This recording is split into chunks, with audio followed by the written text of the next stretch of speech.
I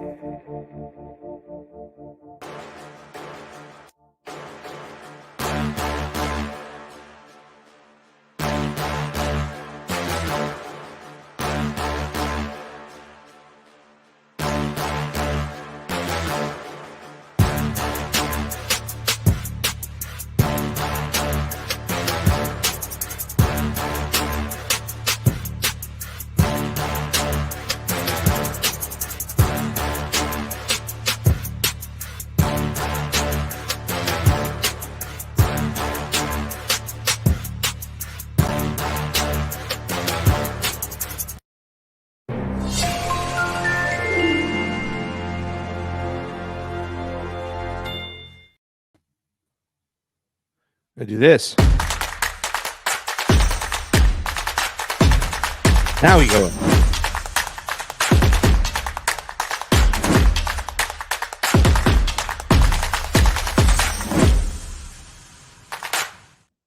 Fam, guess what else? Guess what else? Hoo-ah! Hoo-ah! Welcome back to the Convo Couch, everybody. Pasta Jardula here. And I'm Fiorella. And Sleepy Josh is on the ones and twos, fam, because it's a crazy, windy, wet day. I couldn't even play pickleball this morning. Oh, my God. So Sleepy is here because we have some special guests coming on in.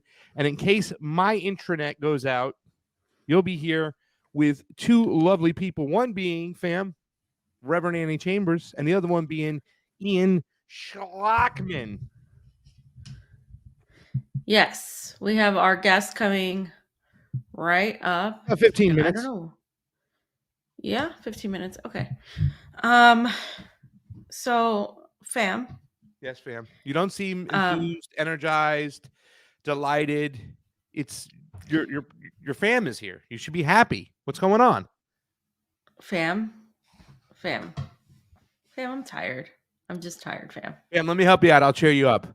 When will we meet again? Tell me quando.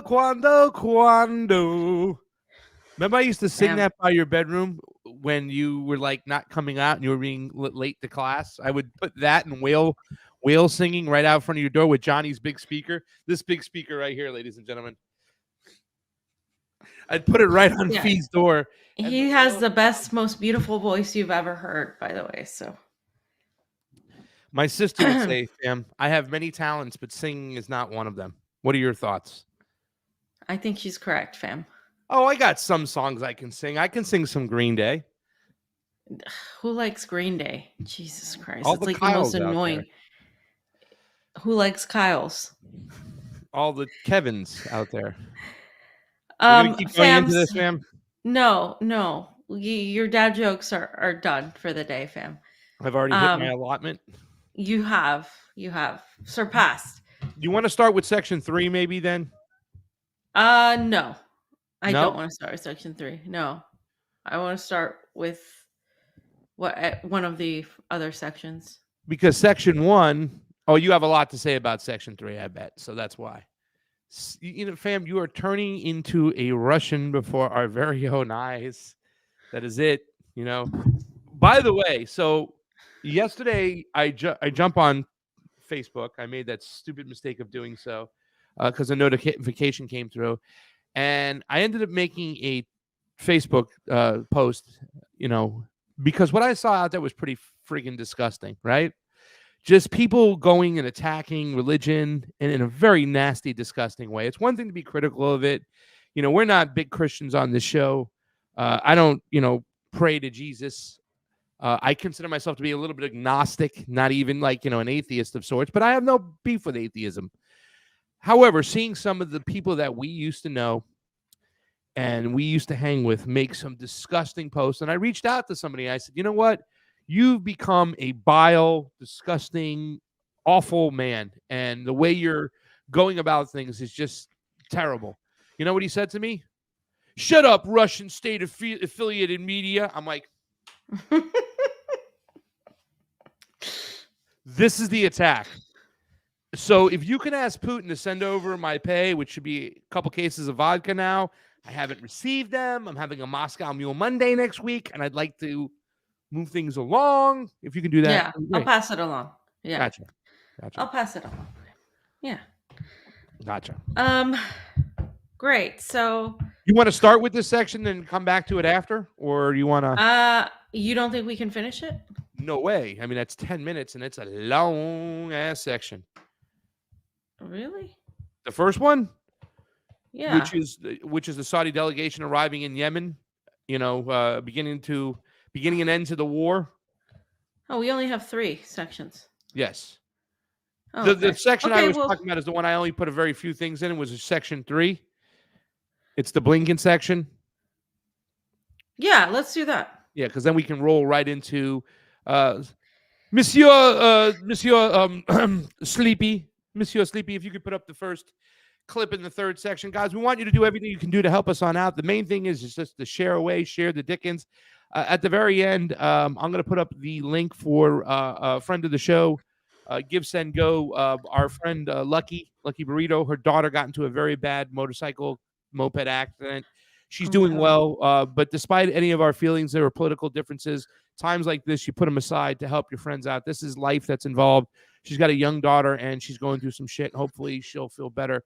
So I just want to point that out, that my love and my heart goes out to Lucky's daughter, Sky, on a speedy recovery.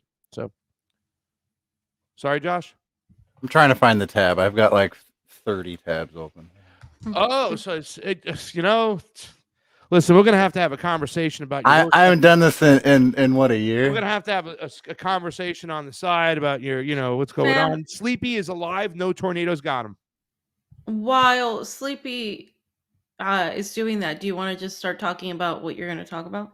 Yeah. So, fam, I think this is kind of like what happened was when Navalny went and did a radio show, and he had talked about when he was one of the first to go see Putin after the military action, invasion, whatever you want to classify it, that's up to you. When that had happened, Navalny had went to Putin and said, can we sit down and strike a deal and possibly talk without having any preconditions on the table? And Putin agreed to it. Zelensky had agreed to it, but the West said no way. At one point, Zelensky was talking about having conversations about a peace agreement with Vladimir Putin, and Boris Johnson said no. Well, we can bring this on up. We can add another person to the list, fam. And by the way, Press TV, which I did a little show for, Nico was just on the other day, so was Ron Pacone. I think they're going to be posting up those interviews.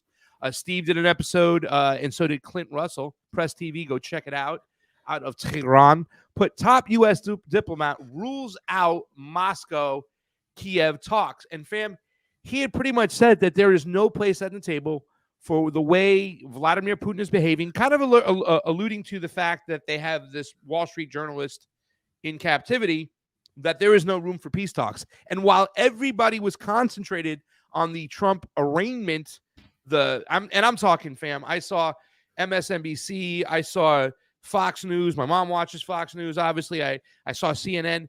100% completely, totally concentrated on this fucking arraignment. And while that was going on, they slipped through another $2.6 billion package.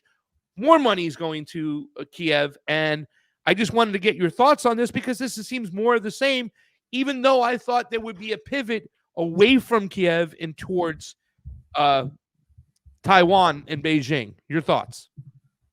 There's not going to be a pivot away from Kiev towards Taiwan, because they still have enough to pretend that they're still in this. The war is already lost. They've already lost the entire war. They've already lost it. There's no like, maybe that it's a done deal. Like, it's a done deal. Everything that's going on now is just basically PR. And I think the pivot's going to happen probably more strongly as we get closer to 2024.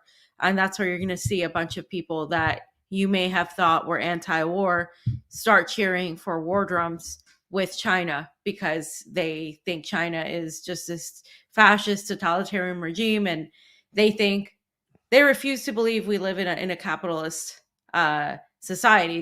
They think that this is communist. The United States is a communist country, even though it doesn't make any sense, right? It's not logical. And they say, well, Democrats are bringing this type of thing, so they're gonna fearmonger that to the pivot. But right now, they're gonna focus on just pretending that there's still a chance, and pretending that they just need more money for Zelensky, that they need more money for Ukraine, and that you just have to help them out, and that the US is doing great, and Biden's going to go do his thing. It's all just going to be a show, and they're going to distract you with things like, as you mentioned, Donald Trump and a bunch of other things, until the presidential election comes and whoever's selected will win. And then after that, the same foreign policy will continue on the other end. They're also shifting to Poland, and this is something we've mentioned already. The Poles and the Russians do not get along. It's not the same relationship actually with Ukraine. It's actually, you can ask Russians. Like, there's been a lot of hatred towards Russians from Poland. And it's been, of course, reciprocated because of that. So I do think they're going to use Poland as another way to continue this conflict, sort of elongate it. They're using Finland for the same thing. But it's no surprise to me that Anthony Blinken is not allowing Zelensky or Zelensky's representative, Ukraine's representative, to really not have any sort of peace talks, because they don't want peace. They're making a lot of money off of this war, whether or not it's sinking the economies of Europe and sinking the US economy in some ways for the working class. They don't care, because they're still making money. And I think that's the end goal, right? Is to make money and to continue pretending that nothing's changed and that everything is fine. As long as they can keep pretending that that's going on, they're going to continue this conflict. You're muted. Josh, if we can bring up the Yahoo article, because I always like to use the Americanized Western media articles, and then you can't complain about it, because a lot of times, well, it's from Press TV, that's from radio, that's from RT, that's Vladimir Putin, and since I've been called a Russian state affiliate, and if you can make it nice and big, Mr. Sleepy, to bring that up, if you can make it a little bigger, I'm going to read a little bit from it right now. You can see right there, negotiations between Kiev and Moscow are currently impossible. Fam, they're impossible.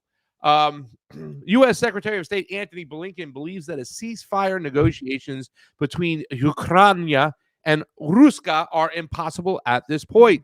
And there is the source, Delegates, citing Biden, whatever his name is, or her name is. Quote, for some people, the idea of a ceasefire may be tempting, and I understand that, but it means the actual ratification of Russia's seizure of significant Ukrainian territories. Then this will not be just and lasting peace. The details. Blinken believes that Russia could use the ceasefire to regroup its troops in order to attack again after a while. I'm going to pause and get us up here a little bit really quick, because I'd like to talk about it, fam. They use this tactic all the time. I don't know if you've seen I forgot his name, and Lexus, the pranksters that got the European. Yes, and Lexus. Yes, they got the ex, I believe, French prime minister, and he was playing pork chop Poroshenko, fam. And holy cow, did this dude spill the beans?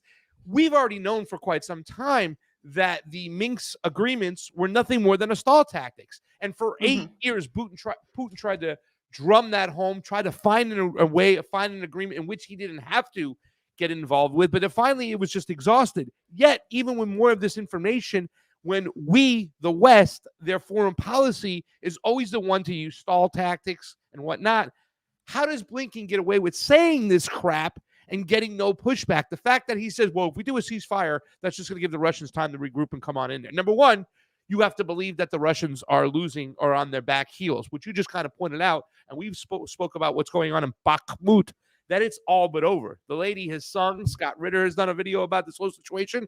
It's over. The fat lady has been screaming, not singing. Number two, you got to honestly believe that you're the ones who weren't using this tactic of using peace talks and agreements and stalling while you're regrouping, when it's been proven plain and simple that you are the ones who use peace talks as a stall tactic and a tool. How are they getting away with this? How come there's not enough, a million people screaming, just going, bullshit, go fish? Bam? Are you there? Oh, you're asking me? Yeah. Oh, Who else am I uh, asking? You're my co-host. I thought you were I just, think my it was a voice is rhetorical becoming white question. noise to Fiorella now. This is very No, it's a painful on my rhetorical birthday question. week, fam. It is my This birthday is week. like, this is a rhetorical question to me. It's a question that sometimes I just hate, like, it's rhetorical. How do they keep getting away with it? Because they're the hegemon. Like, they're gonna keep getting away with it until the people of the United States do something about it. And I keep saying that, and I'm not saying it to be rude or mean, or just somebody that doesn't really care about what the people in the US are experiencing.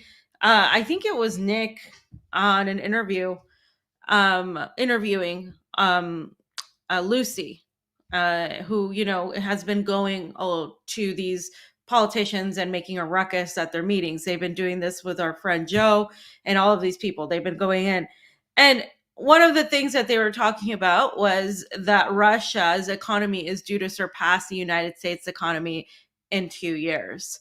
And a lot of people have been saying, oh, the Russian ruble has gone down, meaning there's, a ruble right now is like 81 rubles to a dollar from like 60 something. That's normal. That's something that comes from the bank, the central bank of Russia, because now inflation is falling in Russia. It's not going up, it's falling. It allows that accommodation, and it's going to level off it soon. And if you actually take into account the strength of the ruble compared to the dollar, the ruble is even by mainstream media standards, the strongest, the fastest growing currency. And of course, that's before everything that's been talked about in trading even more with the ruble, more with the yuan, before Saudi Arabia came into this deal, before all these things. So what's happening is there's, I think, a denial in Americans right now. Americans are still trying to think that everything is going to be fine, and it's not. And I think people should get ahead of it rather than pretend it's okay. And people are pretending by continuing their lives as normal, continuing to be distracted in their distractions and stuff. But like, at the end of the day, like, the first people that are going to suffer the most economically are going to be the poorest, and the people who aren't going to be ready for it are the people that haven't had to ever suffer economically, which I think will be an interesting dynamic. People in the middle class, upper middle class, that are going to suffer these losses. That's going to be really bad. And I say this is in relation to Russia, because people are still acting like Russia, when they talk to me about Russia, when they say, why are you here? They still think Russia is 1994, 95 Russia. Like, where everything, people were suffering economically, things were really bad. And it was really bad. People left, Russians left, and they, emigrated to other countries. Okay. But Russia, where it's at now, is actually growing. It's going up in the status of people's lives. Where we were at, we were here. Russia was here. Russia went here. We have gone down. That's the difference. Even though we may have more comforts in terms of more cars and fancier, houses, to More a choices degree, of ice cream flavor, fam. more choices, exactly, more choices of ice cream flavor, more brands, Western brands. All of that goes out the window when you can't enjoy that. You can't enjoy any of that because you're too busy working. And so, whereas on the other hand, Russians didn't really have that, and they're sort of still, they have a capitalist system here, but it's more, there's certain things that are covered, like schooling and healthcare and all these things. It's a little bit different, and people pay more attention to family, the holidays. They have more holidays. They have more, all these things that we just are trying to get, and we're told we're radicals for getting in the United States. They already have. And it's kind of crazy because, this is supposed to be the authoritarian government. And so I think for a lot of people, it's hard to come to terms with, because our whole lives we grew up getting told this was the greatest country in the world, that we were so lucky that we could do whatever we wanted, we could go and make our dreams come true, we were all special. Like, that was like ingrained in our brains, which is why you have a society full of people who also think that, you know one little problem is the entire collapse of the world. And I'm just saying, if you put your problems and you measure them next to somebody living in, under the boot of the US empire, I'm not even just talking about Russia. I'm talking about countries in Africa, countries in the Middle East, countries in Latin America, countries that have constantly, people in the Donbass constantly who have been shelled and bombed, and every day their life is hearing bombs everywhere. I'm sorry, but your problems are nothing in comparison. And so even though that's hard to grasp, I think that's why people are so like unable to even just go out in the streets and unite under one common cause, like the French do, like the people of the Czech Republic have done, right? Like it's just we can't do it. We can't do it because we're so just spoiled, for lack of a better term. We're spoiled and we don't know how to get out of it. You're muted again. I think there's a lot of people out there that sometimes do think that like I am like a communist, or they call me a communist sympathizer, or push things. But I've always talked about having that kind of mixed economy. I love what China's doing, because I don't believe that corporations should own certain things. I don't believe that corporations should ever be in charge of our energy supply or our water, and I've always felt that way. However, I always feel that to get to where we need to get, we need to have fair elections so we can get actual civil servants in there who will serve the people. I think that Cuba is kind of opening up their mind to see what's going on as far as allowing more markets in there. I don't think that communism is a bad thing so much, because it's supposed to be about economics, not about what happens in the household. But I just still think, from a point of view, when you try to do too much, when you try to manage too many things, you stretch yourself too thin. That you should manage only certain things that are important. I'm sure that the medical system within Cuba will stay within the hands of the government, because they have shown to do an amazing job with very little resources that they do have. If you haven't seen Sicko, Michael Moore took a whole bunch of people that couldn't get healthcare in the United States to Guantanamo Bay, and they actually got the care they needed, and they went into the Cuban system, and we were seen. So I put this up the other day, fam. I wanted to know, this is very, very new, because somebody in back and forth, they said something about, oh, communism, it's so bad and everything like that, and people praising communism. And I've always said, I praise national sovereignty. It's none of our business what a country wants to do. That's up to them. They shouldn't have the empire breathing over their neck. So this is what I put up yesterday, and I don't know if you saw this one. I'd love you to share it and whatnot. It's got a lot of votes out there, but I think you did share it. I think you made a comment to somebody. Which of these 4 countries do you need to be fully vaccinated for COVID-19 to enter the country as a foreigner? Is it communist China, which is Carl Czar interview? And a lot of people have called me to say, hey, man, that was a great interview with Carl Czar. It's an hour and 40 minutes. It's a lot of information. Go check it out. Communist Cuba. There are some people there. Socialist Nicaragua. And the final answer, capitalist America, which is obviously the answer still to this day, fam. And you can't take a Cuban vaccine. You can't take a Russian vaccine. You can't take a Chinese vaccine to enter into America. And this spells capitalism loud and clear. You have to have one of the 3 vaccines. Well, now you can, because Johnson & Johnson is done. So you have to have one of the 2 vaccines that are approved by the United States under emergency use authorization to get into the country. How is that more authoritarian than the other countries listed over there, fam? I mean, seriously. Yeah, this is ridiculous here. I'm just going to clarify. It's if you're not a U.S. citizen. Yeah. As a foreigner. Yeah. As he stated on the question. Yeah. Some people didn't get that, because you had to have been a foreigner to have that requirement. But if you weren't a foreigner, it was still annoying. You still had to show vaccine proof, or you had to show some sort of test that if you had a long flight, it wasn't going to be valid by the time you landed. I mean, it was just horrible. It was just a nightmare. And it's not, again, Nicaragua didn't even shut anything down because they couldn't afford to. Yeah. So yeah. One of the Mexico problems didn't either.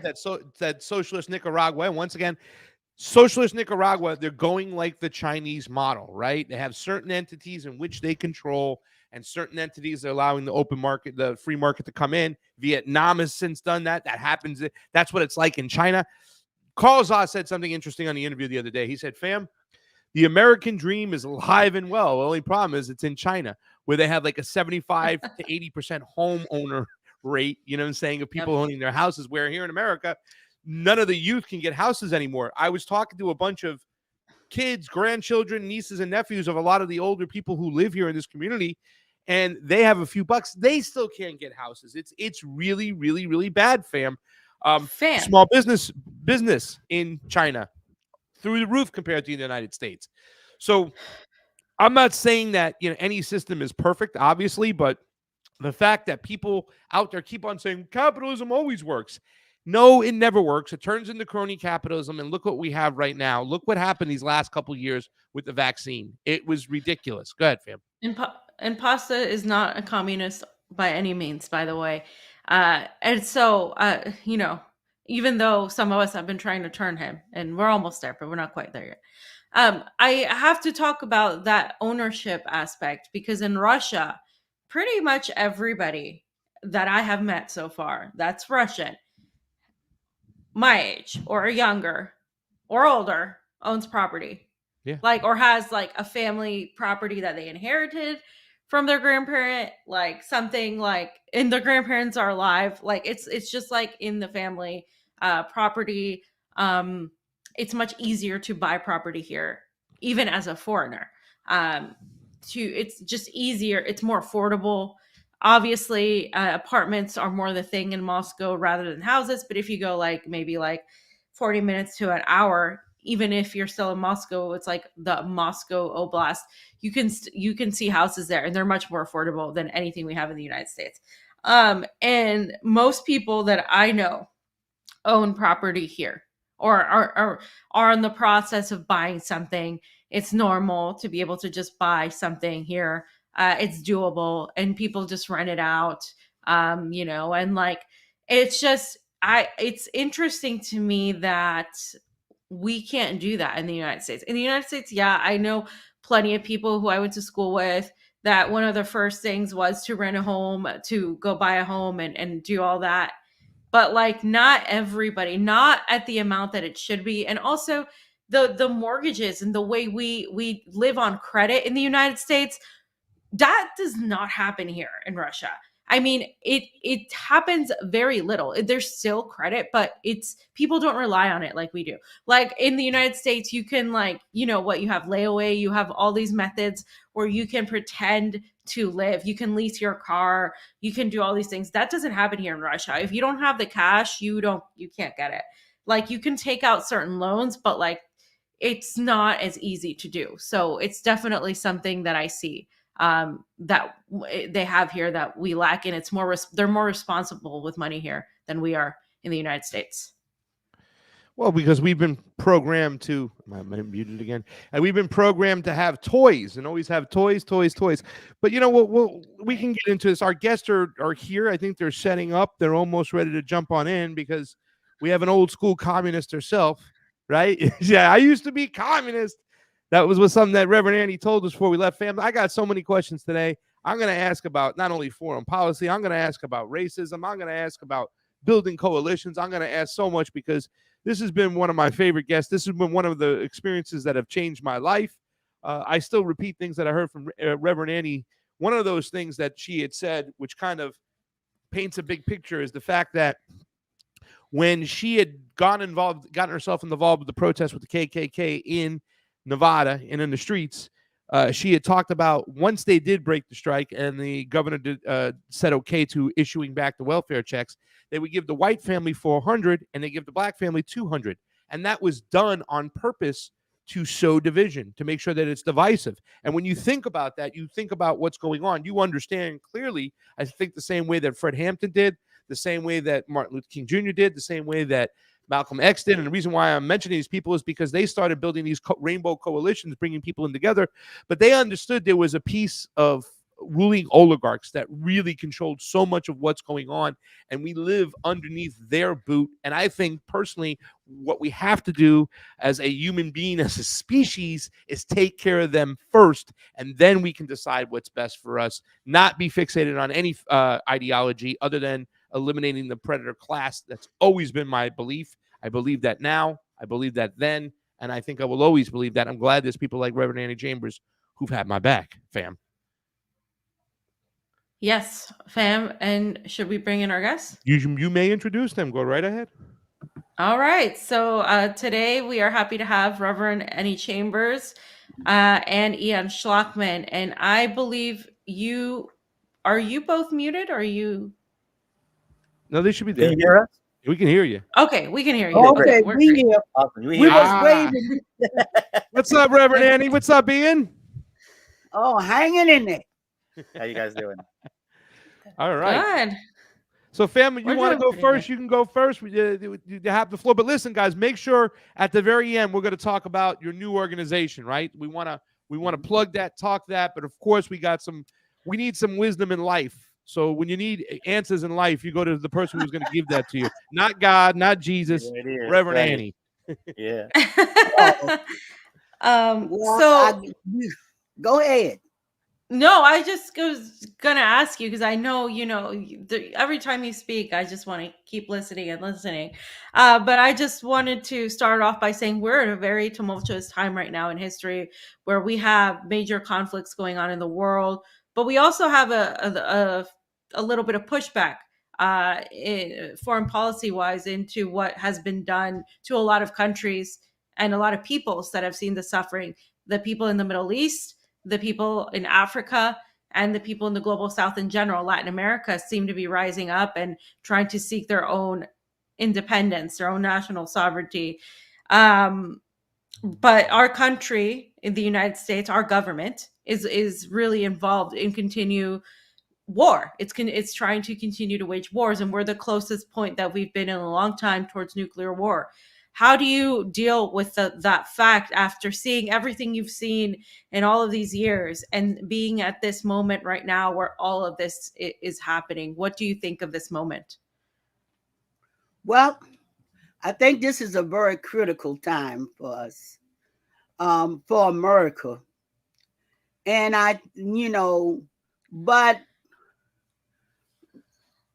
as critical as it is, I have a lot of hope and faith in the young people of America, because I've watched different groups and stand up and challenge what's going on in America and what America is doing abroad.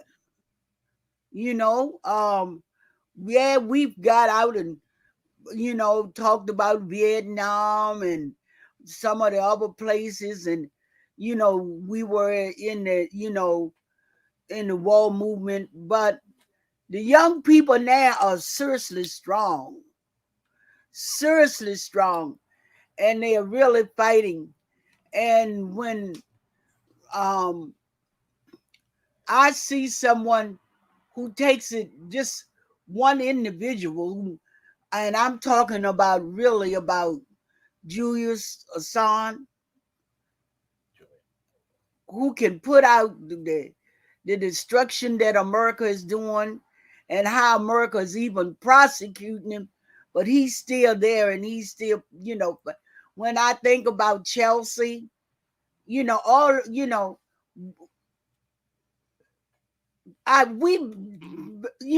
said to all people that we have no reason, nothing but to support them, because at least they standing up against, this atrocity that's going on in America. America now is showing its true colors more than ever. Well, no, I won't say more than ever, because they showed that when they came here, a bunch of crooks and thieves, and they did, but more now, more people are seeing the exposing of America and the lie.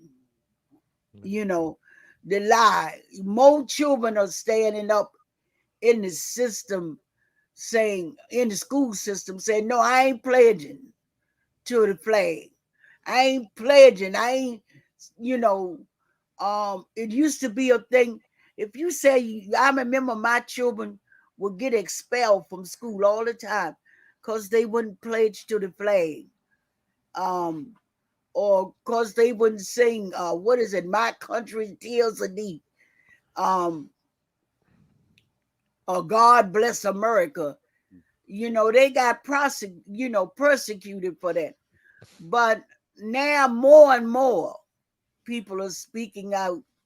More and more young college students, high school students, elementary or middle school, all, are saying this is wrong what we're doing. And so we're not gonna, we're not gonna stand idly by. So that's what gives me hope.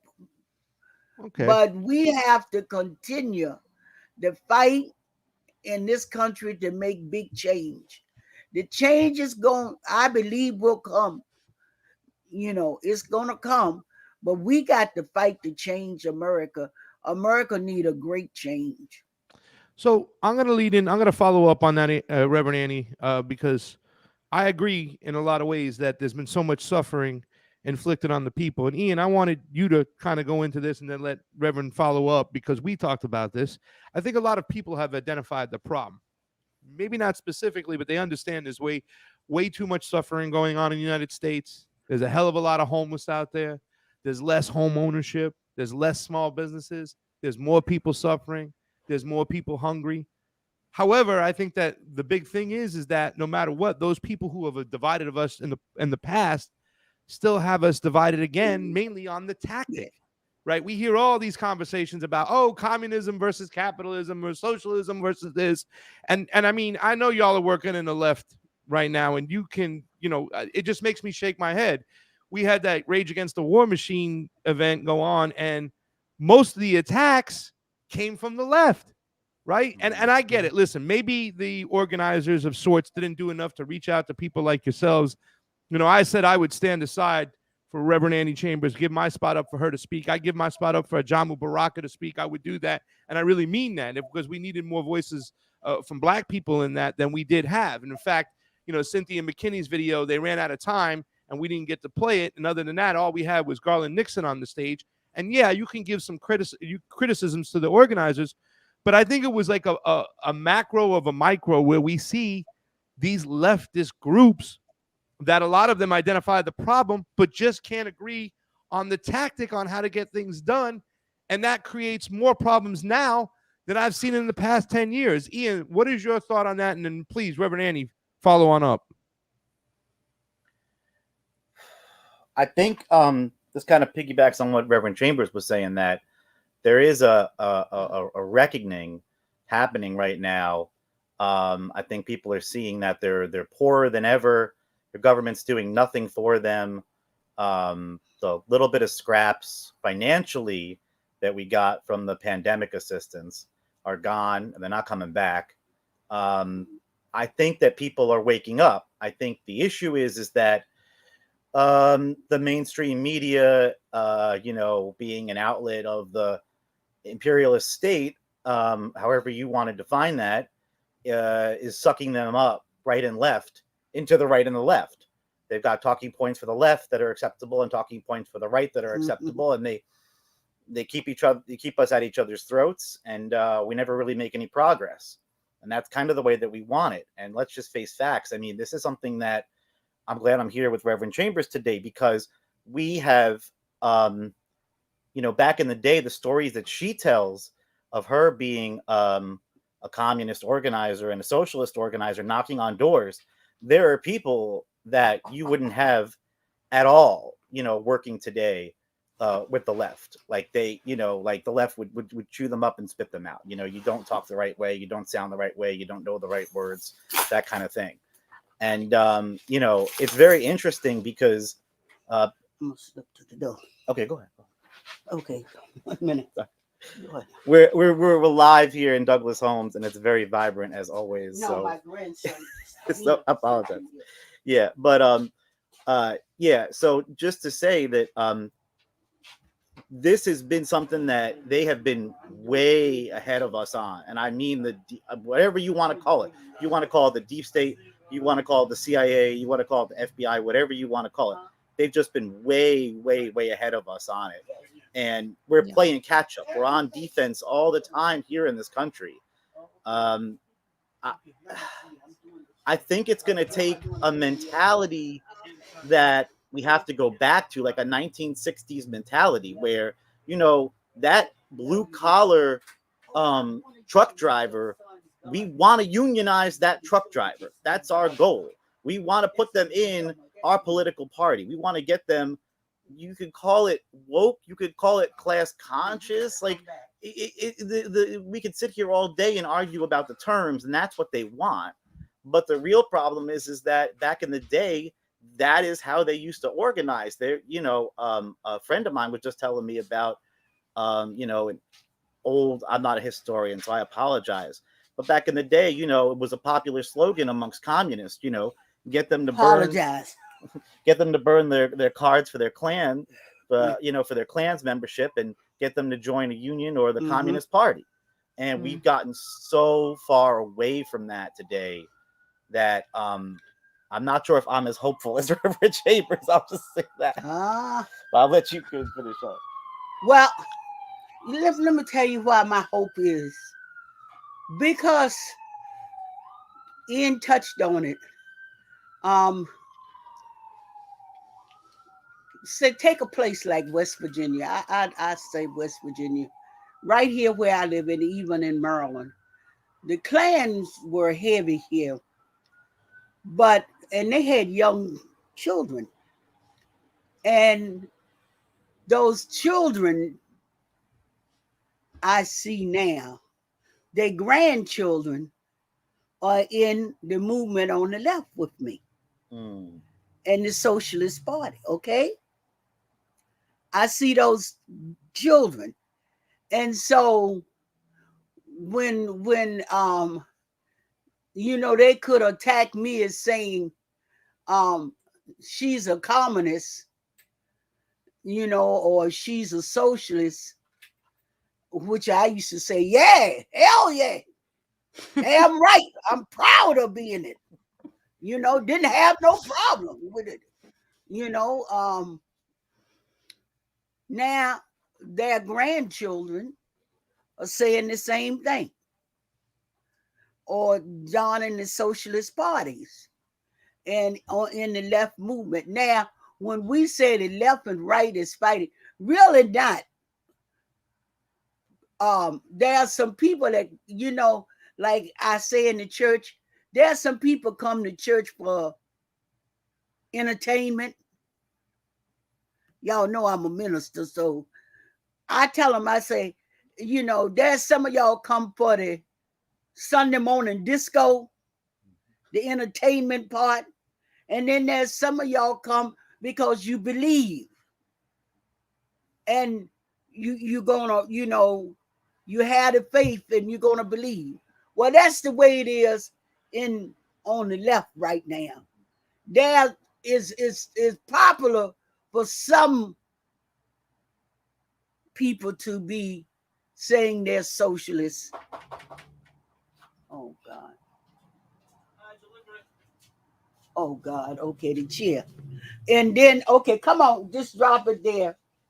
Ian, you're gonna have to take that stuff off that chair. Yeah, he gotta take the chair. Sorry, man. We're sorry. It's okay. Don't worry about it. We're paying attention. We're listening.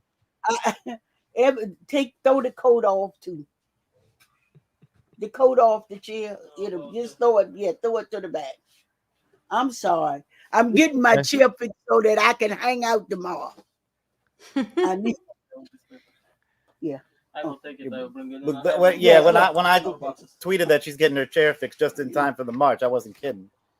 Yeah, yeah. By the way, this is live from Baltimore. Reverend Annie Chambers and Ian Schlockman. Yeah, I'm sorry, everybody. Don't worry about it. I'll do some quick announcements while you sign right. over. So the young people that's is there now, is here now. They you know, they definitely sign over this.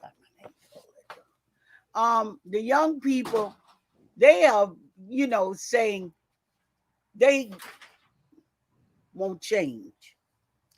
And they see what we were saying, because it's a global thing now.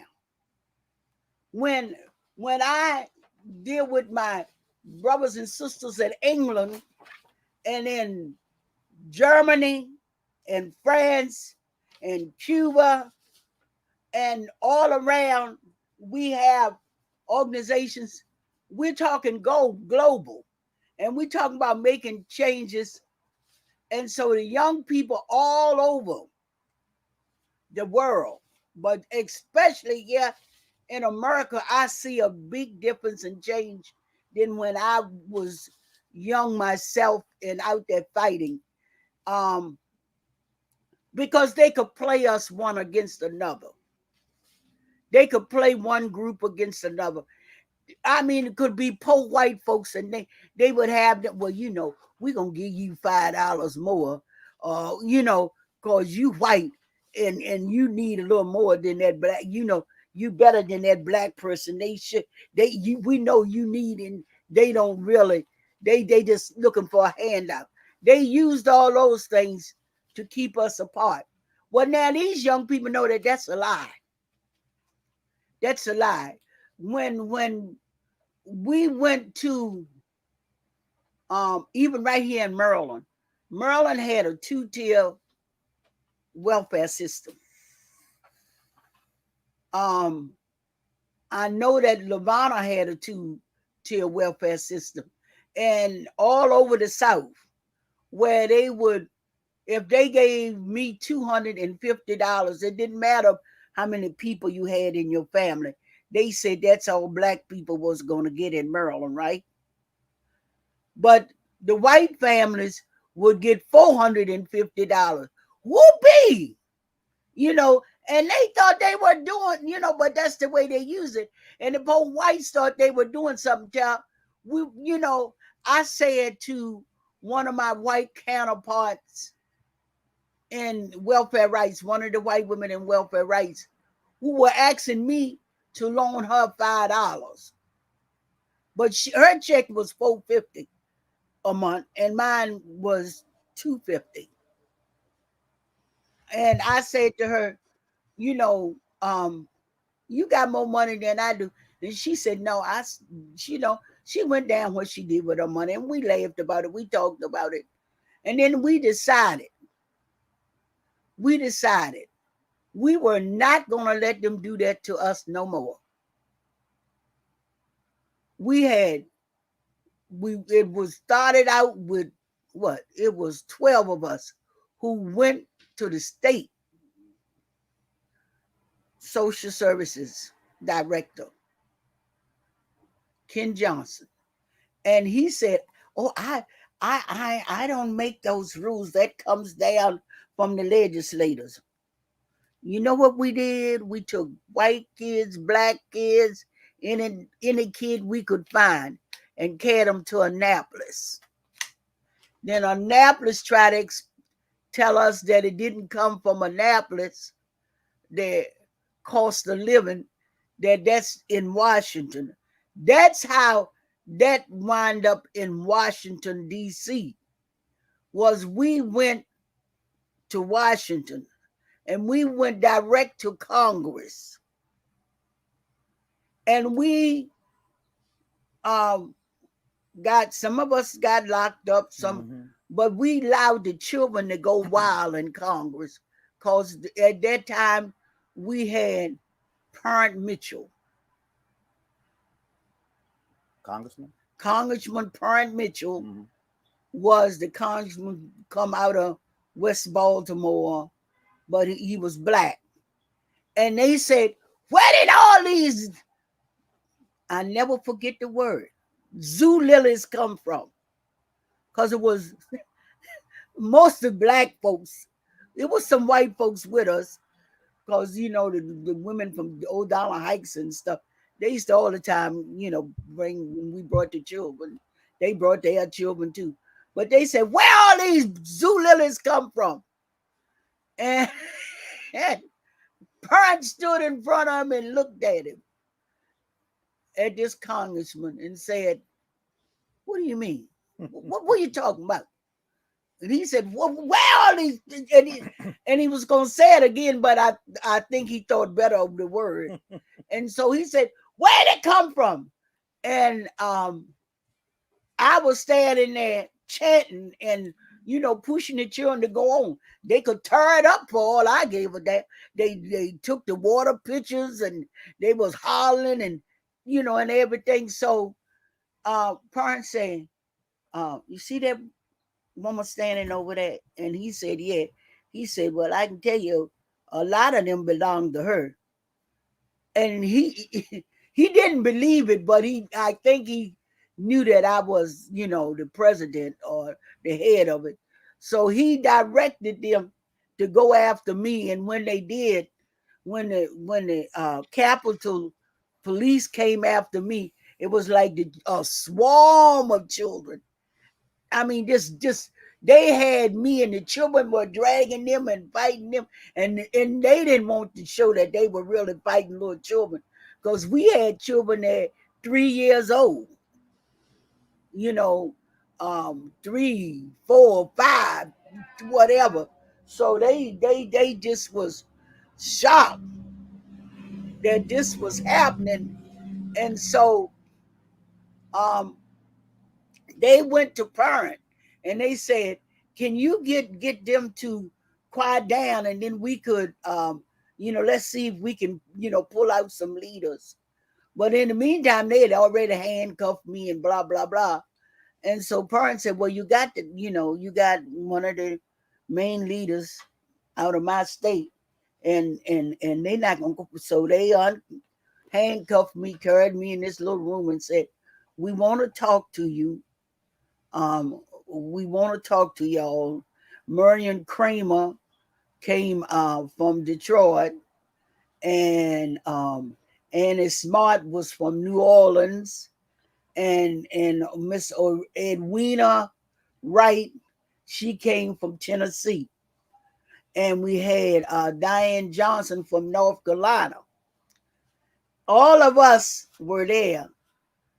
And the first thing they said to us, well, what's the name of your group? And I said, we're Welfare Rights. And then they were saying, what is it you want? And we explained, we know what you're doing. You give the white more than you give us, but nobody get enough to live on. Nobody gets enough to live on. So then the ceiling was taken off for social services all over the country. And each state would decide their cost of living. And so that's how you got in somewhere like North Carolina, that I keep fussing with the people even there now.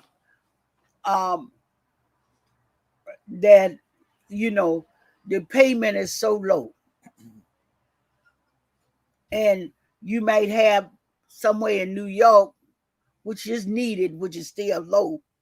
You may have somebody in New York getting $1,500 a month or $1,200 a month, to somebody who may have the same amount of children in North Carolina getting $400 or $500 a month. You understand? And so the fight is still there, but they took the ceiling off and allowed the states to come up with those rulings. And those are the things that I'm telling. The reason I tell these things to the young people now is because I'm saying to you, we got to stop this. They use that again to play. Because can you imagine somebody in North Carolina who were getting maybe $75 or $100 a month, and they all of a sudden gave them $200 or $300 a month? We had to really fight to even. Some of them left the group because we were saying that wasn't enough. And so they always can use the money or products to divide the people. But right now I don't see that as much as I have seen it before. Now I see young people coming from all over the country saying the same thing. Say for like the $15 an hour. North Carolina already got the $15. I live in Maryland and we don't have it. Minimum wage. The minimum wage. Yeah. Okay. But North Carolina already got $15. So, those are the things that we are fighting to say even now, that they use the, different ways to keep us divided. But, we refuse to allow them to divide us. Okay. We refuse to let them do that. Pam, did you want to jump in? Because I do have some questions or follow-ups if you don't. Yeah. No, if you have a follow-up, go ahead. Well, Reverend Annie and Ian, I'm curious to hear what Fiorella is going to say about this real quick. So you talked about they would give the white family more than the black family. This is a story you talk about all the time. And you said that the objective of the ruling class is to make sure we fight each other and not them. Only some of us smart enough would go down to the Congress and say, we know what you're doing. We see it. What do you say then to some of these poor white families that have complained, especially in 2016 when they were being labeled as privileged, about affirmative action and whatnot? Reparations to me seem fair, but I look at reparations, the way I see reparations being fair, I look at more of as an economic issue. It's for unpaid work for American descendants of slaves. I think once you start trying to sell reparations as white people paying for the sins of their ancestors a long time ago, you throw a monkey wrench into that whole situation and you really screw it up, as opposed to, well, listen, this is work that hasn't been paid for. We give plenty of money to all these other countries, especially Israel. What do you say to those people who say affirmative action isn't necessary because it's more divisive, that we should raise the ceiling for all families, regardless, for all poor families, regardless of whether they're white or black? You know what I'd always have said? Affirmative action was put in place by, and it has always been used, and they are allowed to be used by a certain class of black folks too. You understand? Affirmative action, all poor folks having black folks can get affirmative action. But I'm for doing away with affirmative action, and anybody, education should be free.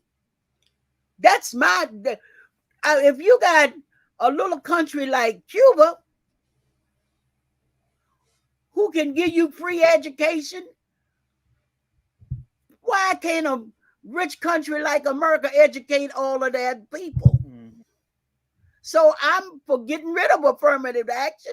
I'm not saying that I want the same opportunities as anyone else. That's what we should be fighting for, not for affirmative action.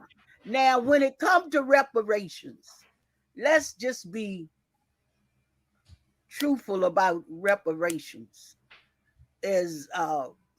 We should look at reparations in the fact that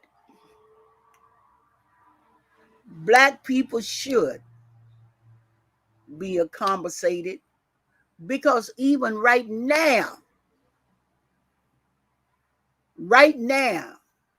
within this system that we got,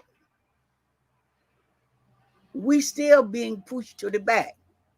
You know who they're playing off of poor people now? I look at the black Hispanics. The Hispanic people. They use them to push off the blacks. And I say to my Hispanic brothers and sisters, no. And when black people complain about it, I say, no. We're not going to go that route. We've been there. And okay. Okay. We're not gonna do that. It's all over with now. reparations should be given to black people just like it was given to all the other races that was oppressed in America. Okay? It should be given, and I don't mean that every black person should get a check either. I don't believe in that. Thank you. Okay. Do you believe, Annie, that it should be believe that- American descendants of slave, or do you believe just black? You said no, just to clarify. Well, 'cause descendants of slaves. If you're descendant of a slave, yes. what if they look But like I'm me? saying it shouldn't be a check. But what if they look like me, like a white person? Well, if you're a descendant of a slave, yes. Okay, Yes. gotcha. Yes. Because newsflash, you black. You know, I'm gonna tell you like I told what's his name? Thomas Jefferson, great, what she said she is his great granddaughter, but she looked white. And we had she looked white. You hear me say she looked white. And Thank and you. she liked to pass for white too. But I told her, I said, baby, look, you must, when your grandmother, your original, mother, great grandmother was black. And in America, that's why I'm saying we're all people. Because black people is mixed with all people. Mhm. And if you look at some black people, you can't distinguish whether that person black or white. Mhm. Black or white. So if that person says it's just like Indian, the stuff that they get at Indians, the reparations that they claim that the Indians say they have title to. Well, I got some cousins that Seminoles. Now, you know how I got them? Because my grandfather, my mother's father, was a Seminole Indian. Okay? So they are my cousins. Okay? But we have to understand. My thing is that black people, when we start talking about reparations, we should be talking. Go back.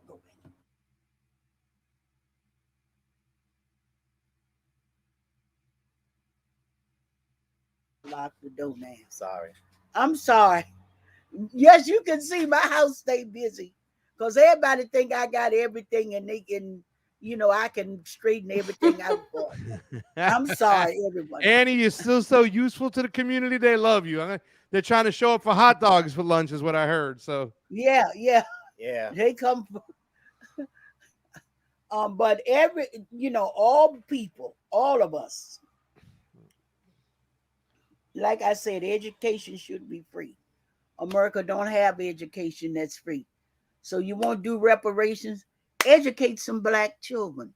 Educate, housing. All the things, the red line and the housing.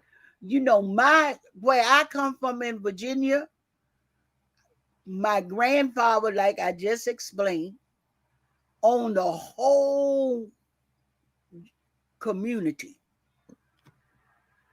But because the woman he married was black, a whole area that they made a community out of, they just reigned her, took her. And my daddy, I remember my father and my uncles fighting to get that, get land. And they just gave them this very big old hill, land that set up on the hill, and said, they take that. And that's where I grew up at. And now they got when finally my uncles and my daddy sold it, they got the penitentiary setting up there in Richmond, Virginia. But that's where I grew up, right there where the penitentiary is built at now. I grew up on that land. But I remember used to be far as the eye could see. This white man who owned, who married, they said they weren't married because it was deep down and they weren't, for as they was concerned, but who got children by my grandmother, mother, and when he died, they just ran her and the children away, and they owned that. They just took their property. So lots of that has happened all over this country for black folks. Black folks have built any city you go in, you can point to stuff and see where the black slaves helped build it or built it. They built it. So yes, I think there should be reparations, but it shouldn't be given to people in forms of money, but in form of changes like housing, like the fact that they could, there should be businesses that black people could get, because there were businesses. Look at the Black Wall Street, how jealous they was and how they just took it away and killed people. And so these are the things that reparation represent for black people. That reparations for blacks, that's what it is. But if we talk about socialism, then we wouldn't have to even talk about reparations if we had a socialism, because everybody would be treated justly and fairly, right? There would be no homeless people. There would be no children uneducated. Mm-hmm. And there would be no people treated unjustly in the courtroom. So, I'm a fan of socialism. I'm a socialist, and I push hard for socialism. So, that's my thing on reparations.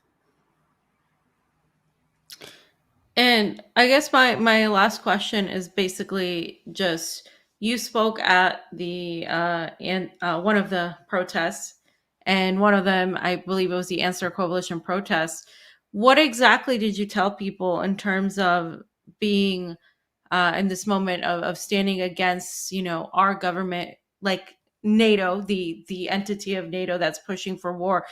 Because if we all lose, if we get into war, there's no discussion, there's nothing. If we get into a nuclear war, um, everybody loses. There are no winners, right? So, what would you say? What did you say to people, and what would you say should be done? Because to the outside world, many Americans, people in the United States, are very much not doing enough. They're very much almost, they know that there's something wrong, but they don't know what to do. And they don't know how to do it because they're so bogged down by their own problems, by their own distractions. What would you say is our duty, and as an Yeah. American to? So I was there, and I was Mhm. I was with you on stage, and whenever you say stuff like this, you always push the audience, because basically what she said was that people should revolt. I mean, I'm just gonna be real. Revolution! Revolution! I mean, that is my cry. Even in my prayer. Yeah. Revolution. Yes, I know we bogged down, but when you're backed up against the wall, and I take this from my great friend and comrade Fidel, who fought his country, got his country out. Revolution. We should have a revolution. You can't. How much more can you take with? If you're on the ground, how far can you push me down? I got to stand up and fight back. So that's what I say. I say to young people, I say to old people, whatever. People thought old people didn't fight in the revolution in Cuba, but they did. Maybe it didn't get out there like they thought but they aided and did lots, and that's what we can do. People, and I'm talking about my age now, because I would be out there with a gun. I'd be still rolling in my wheelchair with a gun, you know. But there are lots of things we all can do to make changes, and that's what we're gonna have to do. Because if we don't, we will have a new. Y'all see how the United States keep picking at China? Keep sticking. How many times you stick me, then you think I ain't gonna hit you back? Yeah. Do you see how they over there in Central America sticking Israel? They supporting them. You understand? How many times can you keep doing that and I don't fight back? So we had better in this country. We better in this country stand up and fight back. We better stand up and say we won't stand for it. No, we won't send our children to war. We won't go to war. You know, you just talk. People were dying in the street from COVID, and they claimed they didn't. The hospitals were putting people out. People were falling literally. I mean, I'm not just saying die. I seen this. I live right across from Johns Hopkins Hospital, and people were out in the street sick. The hospital was overrun, wouldn't take them. And then we got money to send somewhere else, talking about fight some more because we don't agree with it. So yeah, we got to have a revolution. We got to have a revolution. America, we got to have a revolution. Mm-hmm. Now, again, Minister Malcolm, when we talked about this before, it said, listen, y'all understand that if we talking about as just the blacks rising up, okay, they can demolish our race. But now it's not just blacks. It's all races of people, all people standing up and seeing what's happening in America. What's happening. And who we're going to fight against? Only the greedy. Only the greedy. Just like Fidel seen what was going on in his country when they were getting ready, when they had come, thought they could just take over the country, okay, and do what they want and make it a playground. Because I used to say the word whole house.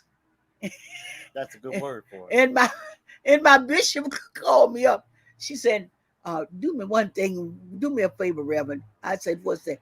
Please don't say that word no more. I had to explain to him why you talk like you do. I said, well, next time you get all the bishops together, I tell them why I talk like I do. Because they full of bullshit and I'm, for real. But, he seen what was going to happen to his country. He knew what was going to happen. They knew how they going to treat his people. And so the people rose up. And when, as a leader, they seen that they rose up with him. Well, that's what we got to do in America. We're going to have to fight in the legislators in the house and out in the street. That's what our revolution consists of. And if people say that I'm, invoking violence, no, I'll be peaceful as long as you let me. As long as you let me. Right. But, you're going to beat the hell out of me and then talk about you want some peace. Well, you ain't getting no peace if you think you're going to beat me, because I ain't going to allow it. And the young people are not going to allow them to beat them up no more. We the ones got beat up. Not no more. You don't, the police will not, or whoever they get. Well, Reverend, let me just, and then after this question right here, we'll let Ian jump in and talk about the new organization, what y'all got going on and started up. But let me just talk to you about one particular thing, because I just got back from my first trip to Cuba, right? I went my first time ever. I didn't have any connections down there. Unfortunately, a lot of my leftist friends, some of the people we know that I asked, I was very anxious to try to get involved with their elections, but understanding that, Cuba has a little bit of a hesitancy to allow just American people to come right on in and start getting a camera and running around. I mean, your man Fidel Castro, I think they tried to attempted to assassinate him 60 times plus. But what I witnessed over there was a little bit something different than what I expected. And I don't want to say that a lot of young people necessarily shunned the revolution, but they were like, okay, we understand, but how is that going to help us eat nowadays? Now, one of the major things that I think the new government, the Diaz-Canel government, made was the fact is that they closed down their island for almost 9 months of the COVID-19. Unlike what Comandante Ortega did in Nicaragua when he said plain and simple, Nicaraguans need to eat, so there are no lockdowns. That particular move was not the best move. Now, granted, I'd say the majority of the problems that Cuba is facing today is from a blockade, and it's not just a blockade, it's an economic blockade. I can't access my credit cards. I can't even access my bank account in Cuba because they won't allow me to do so. That with the restrictions of anybody doing business with Cuba will be shunned and looked upon, and the finger will be wagged at from the American point of view, and they will not do business with them. However, I don't think that necessarily that maybe Diaz-Canel has taken advantage of the new times, saying that, one of the reasons I believe the boot is so strongly on the neck of the Cubans is because of the Cuban Missile Crisis from the 1960s, right? Right. Diaz-Canel needs to use that as a selling point and saying, hey, listen, I didn't put the missiles on the island. This is a new time. Cuba's already announced that they're opening up their private sector. In other words, they have 22 sections of the government, of their economics that is open to privatization. They are now bringing the Russians in and the Chinese in for more advice, and they're going to open up to 222 sectors of the government. So they're almost going with like that, what I like to call that market socialism that Chinese has, where the state controls certain entities that are really important in natural resources, their medical industry, their healthcare, their education. But I have to say that there has to be maybe a little, and I put it somewhere around 85% to 15%. In other words, there has to be some responsibility of the Cuban government right now moving forward to get themselves out of this whole situation. I did not witness any homelessness there, like you told me, Reverend Annie. None whatsoever. There is no drug problems, people in the streets, but people were hungry. What do you think the Cuban government needs to do moving forward to get themselves out of this boot? I understand that the major problem is the Americans, but what do you think they need to do to avoid the mistakes they made via the COVID-19, locking the island down when they're so dependent on tourism moving forward? Well, first of all, now the tourism business wasn't really that big in Cuba because you weren't supposed to go there in the first place, right? Europeans and the Canadians went there a lot, so I mean, yeah. But you got Fidel.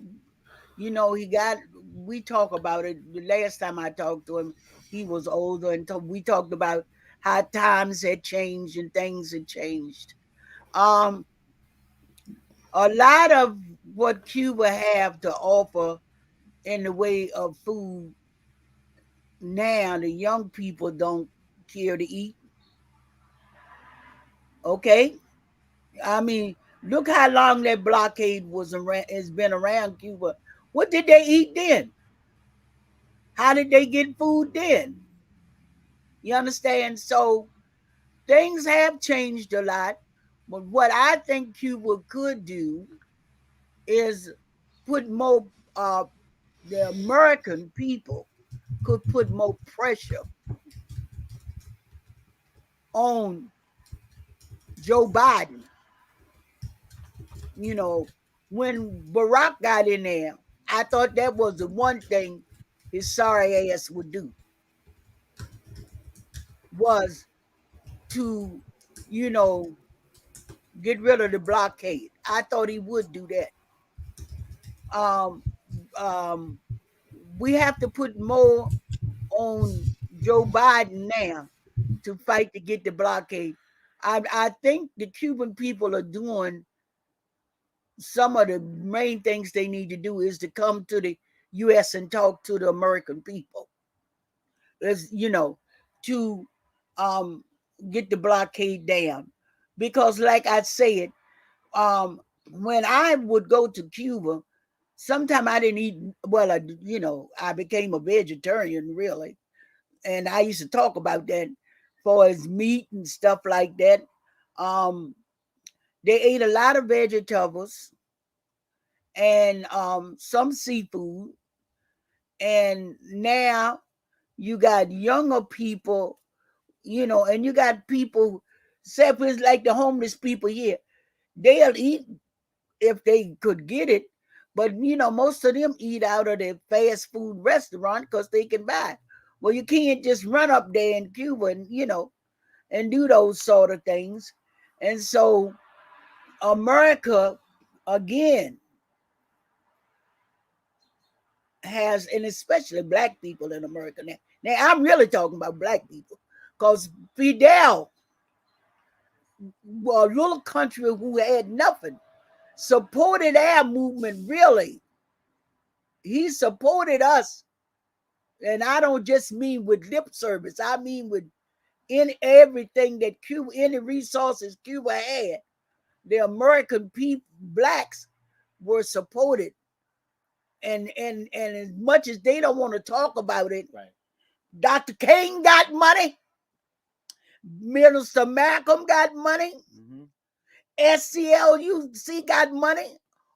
Everybody got money because he supported them and pushed, because he wanted blacks to stand up in America, and that was his thing, that we had a right, as much right in America as rights as anybody in America.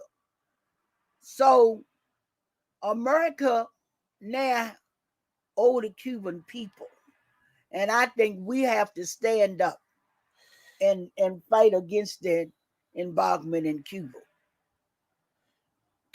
Can I add something to that? No, you're not allowed to, Ian. You're just here to look sorry. pretty and smile. Reverend Annie Well, I speaks, and appreciate that I look you're the pretty. pretty one today, baby. Go ahead. We actually had some comrades of ours put together a Cuba event in Baltimore, and someone from the Cuban embassy came and spoke to us, and it was a very, very good event. Shout out to Baltimore People's Power Assembly for putting that on, and Struggle La Lucha newspaper. I must admit that I knew about the blockade, and I knew that there was a lessening of it, and I knew that Trump reintroduced undid the lessening, made it worse, and then Biden is sticking with all the Trump decisions on sanctions and things like that. But one of the things I didn't know, and I must admit I was ignorant of this, was that that Cuba is considered a terrorist country. It's designated a terrorist organization. So we're in this very strange, weird world with Cuba where you can visit it on missions, or you have to give these weird reasons. You could donate to it, which doesn't make any sense if they're designated terrorists, but you can't trade with it. You cannot trade with Cuba. And one of the things that I did not know was that the United States, via sanctions and via other economic measures that it has, holds other countries liable for trading with Cuba. So if a company says, like a Chinese company or an Indian company, we're not American, we're going to go sell you some finest technology we have, 5G internet, all this stuff, and then you won't need to rely on the U.S., the U.S. will come back and sanction that company. And you've seen that done. They've done that with Hawaii. They've done that with a couple of different Chinese companies. They literally captured, through Canada, the daughter of the owner of the Hawaii fortune from China, and held her hostage in Canada just for no other reason than we said, we have secret belief that you're breaking all these sanctions. Not Cuban sanctions, mind you, but other sanction laws and rules. It's absolutely insane. And it's completely selective, because when Nokia or another company that the U.S. likes goes and gives Saudi Arabia money, or goods and stuff like that, and then all these human rights violations happen with Kamal Khashoggi and all that stuff, the U.S. is quiet. It's the civil society barking a storm on that. So it really doesn't make any sense. And I literally stood there with my jaw open because I'm a tech guy, and I'm like, but how do you have any internet? How do you have anything in that situation? If the U.S. can come into any company globally and say, we're going to smack you out of the U.S. global banking system, we're going to sanction you to death, we're going to abduct your people, abduct your employees. It's just I really didn't know that. So I think there's nothing wrong with Cubans wanting a better quality of life. Everyone wants a better quality of life.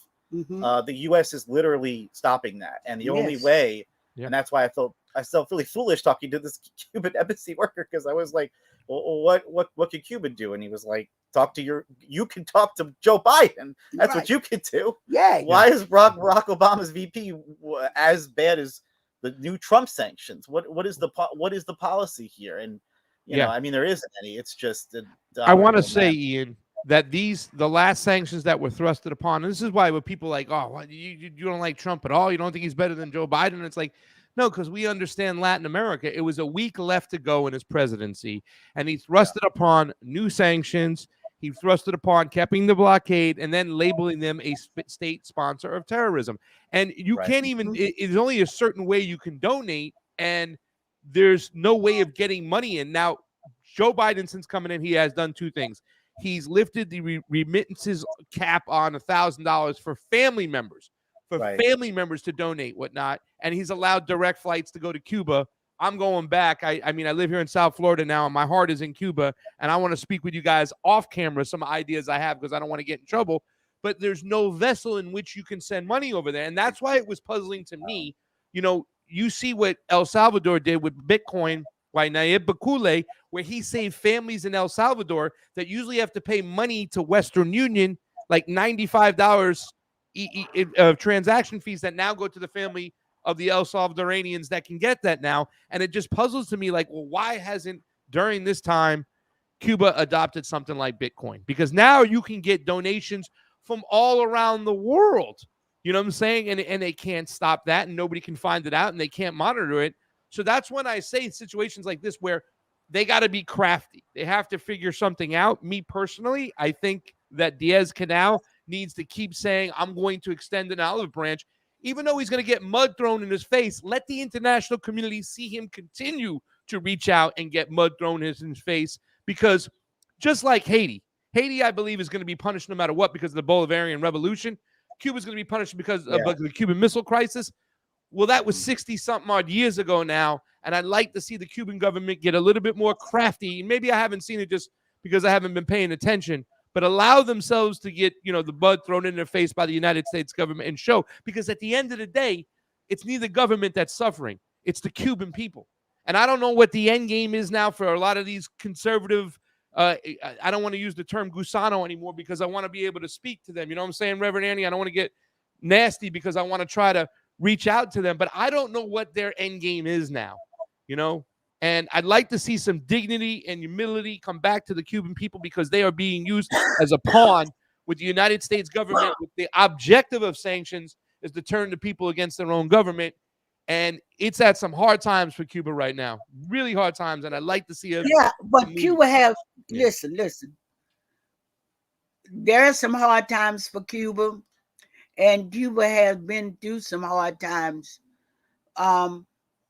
What I commend the Cuban people for, and as I say to some of the younger people that I met this time, is do you know what your ancestors went through for you to be able to, stand? Because if you look at the original plans for Cuba, my thing is that Kennedy and them, their thing was to make it their whole house, and sort of like Las Vegas and places like that. They might have just like they went over and got Hawaii and some other places, right? And try to take the whole country and make it a part of the United States. So the Cuban people, have been through some hard times and still going through. But, again, I put it on the people in America, to put pressure on our legislators and our president right here in America. And that's, anything that, anytime that there's a movement to put a push on the president, I'm involved. I want to be involved because we have to be involved. And yes, they, as far as I'm concerned, I see Cuba now extending the olive branch to America over and over again. And even God in the word, God in the words that they say out their mouth. But America is still like, I own this. I mean, I got this. You ain't gonna, I can do this to you. It's like you in prison, and the guards got control of you. The warden, and which is Joe Biden right now, is still saying, no, it's my way or no way, our way, America way. When we know we was, you go to another person's country to assassinate them. And that's what they went to Cuba to do to Fidel. Yeah. You understand? To assassinate him. But again, see, I take this from Martin. If something ain't worth dying for, it ain't worth having. Amen. I mean, Amen. and that's the many of us feel that way, have felt that way in America. That's why black people used to say, how can y'all just, even people in my family, I don't understand how you can get out there. But it is the strength that you get from within. The strength from within that, by the strength of God, I am still here. I've been shot. I've been stabbed. I've been, beaten, but I'm still here and I'm still fighting because it is this, we must continue to go on. And that's the way the young people in Cuba must understand. If, my thing is, they think now, my feeling is, put enough pressure on Cuba and the young people will fall over. That's what a lot of old Cubans are thinking. And a lot of the people that did go to Cuba to live feel that if they put enough pressure, that the regime that they got there right now, the people in charge will roll over. Yeah. You understand? So American people have to continue to put pressure on our legislators and our president. Yeah. Annie, it's not often do I get to say my people, but in Cuba, it is a case as an Italian American, my people, the mafia, they want to control in these deals that were made with the Kennedy families and whatnot. But I can tell you this much. I'm going to keep my ass going back to Cuba, and I am going to be fighting. I'm going to be getting to face a lot of these Florida politicians that are pro-sanctions and whatnot, and I'm going to get a camera in their face, and I'm going to let them know how dare you allow the people of Cuba, the citizens, to starve for your political game. And I got my Cuban hat, Annie. I got my Cuban cigar. All right. And I'm ready to go. I got fam a book from Fidel. All right there. So I'm ready to keep going back to Cuba and keep fighting and doing what I can do to support the Cuban people.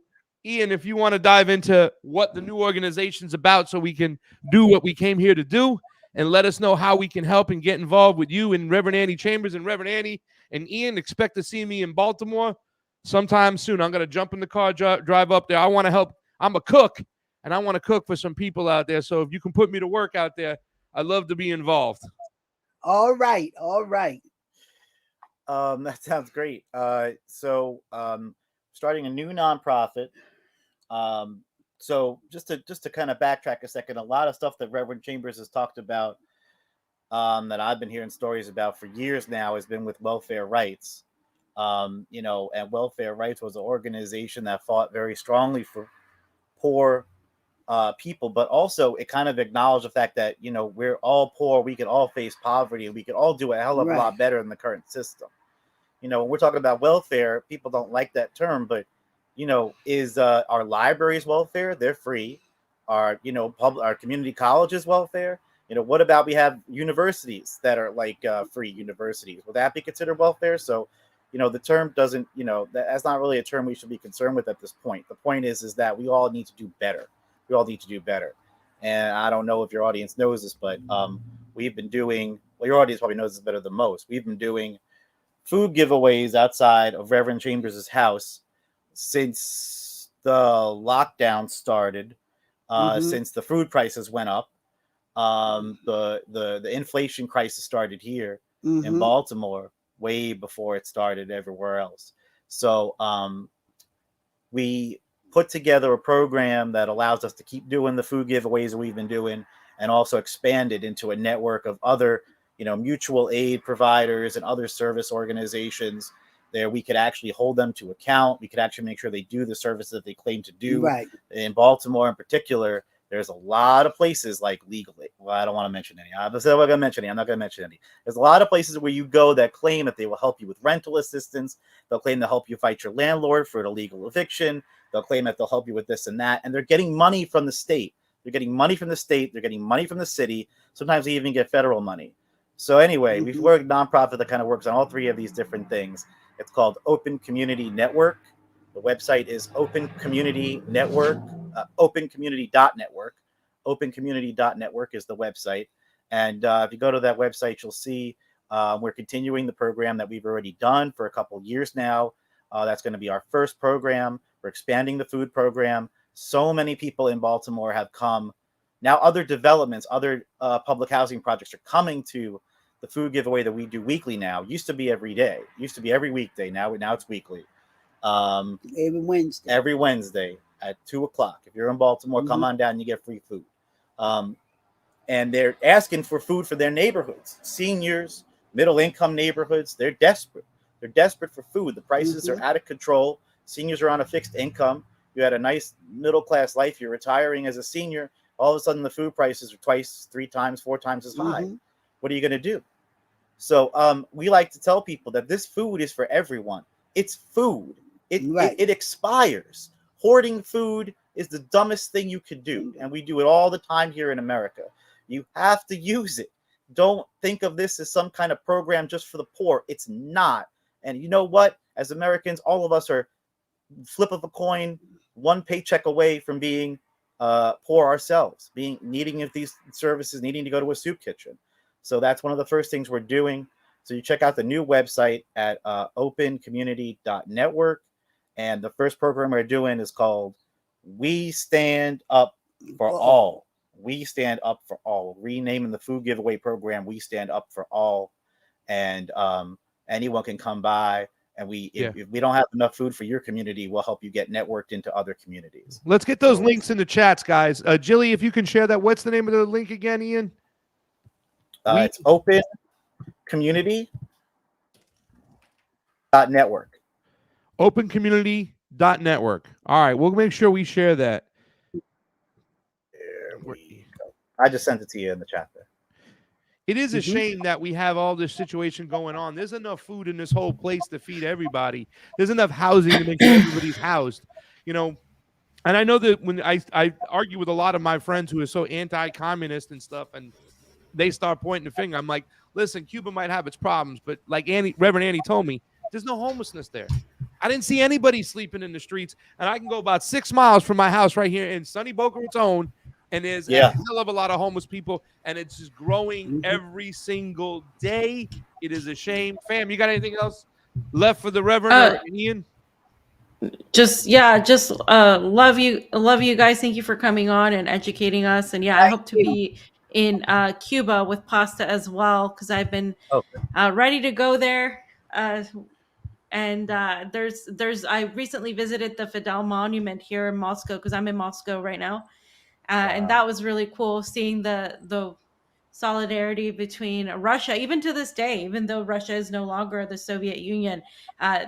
the visit by Diaz-Canel was a big deal. I think Russia and China are going to play a really big role in helping Cuba out. And I've heard about several projects that they're going to be doing. So I thought that was really awesome. So I'm excited to be here in this moment and to see everything going on, this multipolar world that is coming along.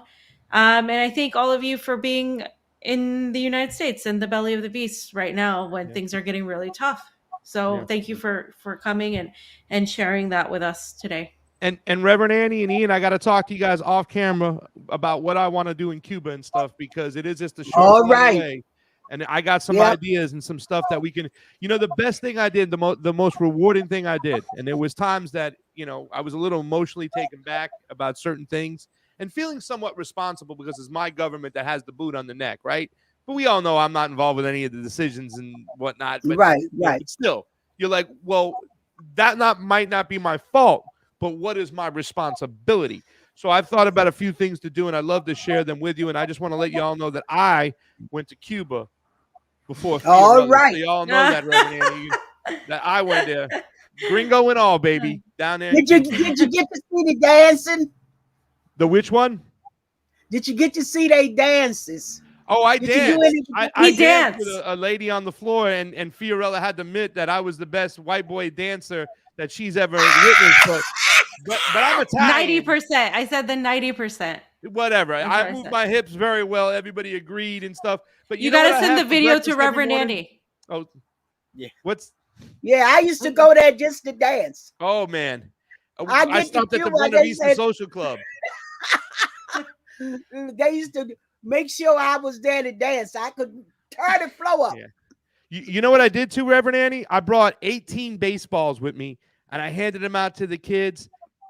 People don't realize that the Cuban people see Americans as their brothers and sisters. They don't Yes. blame us.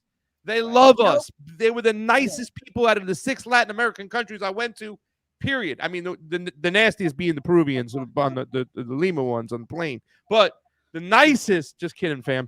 The nicest, No, they were. They were Yeah. Miami. the nicest were the Cuban. I mean, it was just amazing. My heart is in Cuba. I am going back. I'm going to practice my Spanish. I'm going to do everything I can do.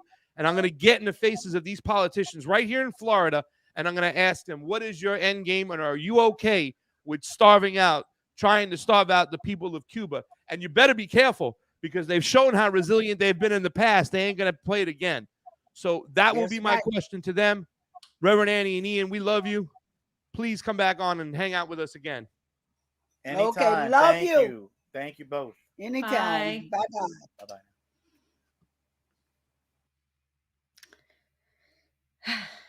Fam, you're muted again. You're still muted. Reverend Annie and Ian. And I told them, fam, I went to Cuba before you. So now Reverend Annie knows.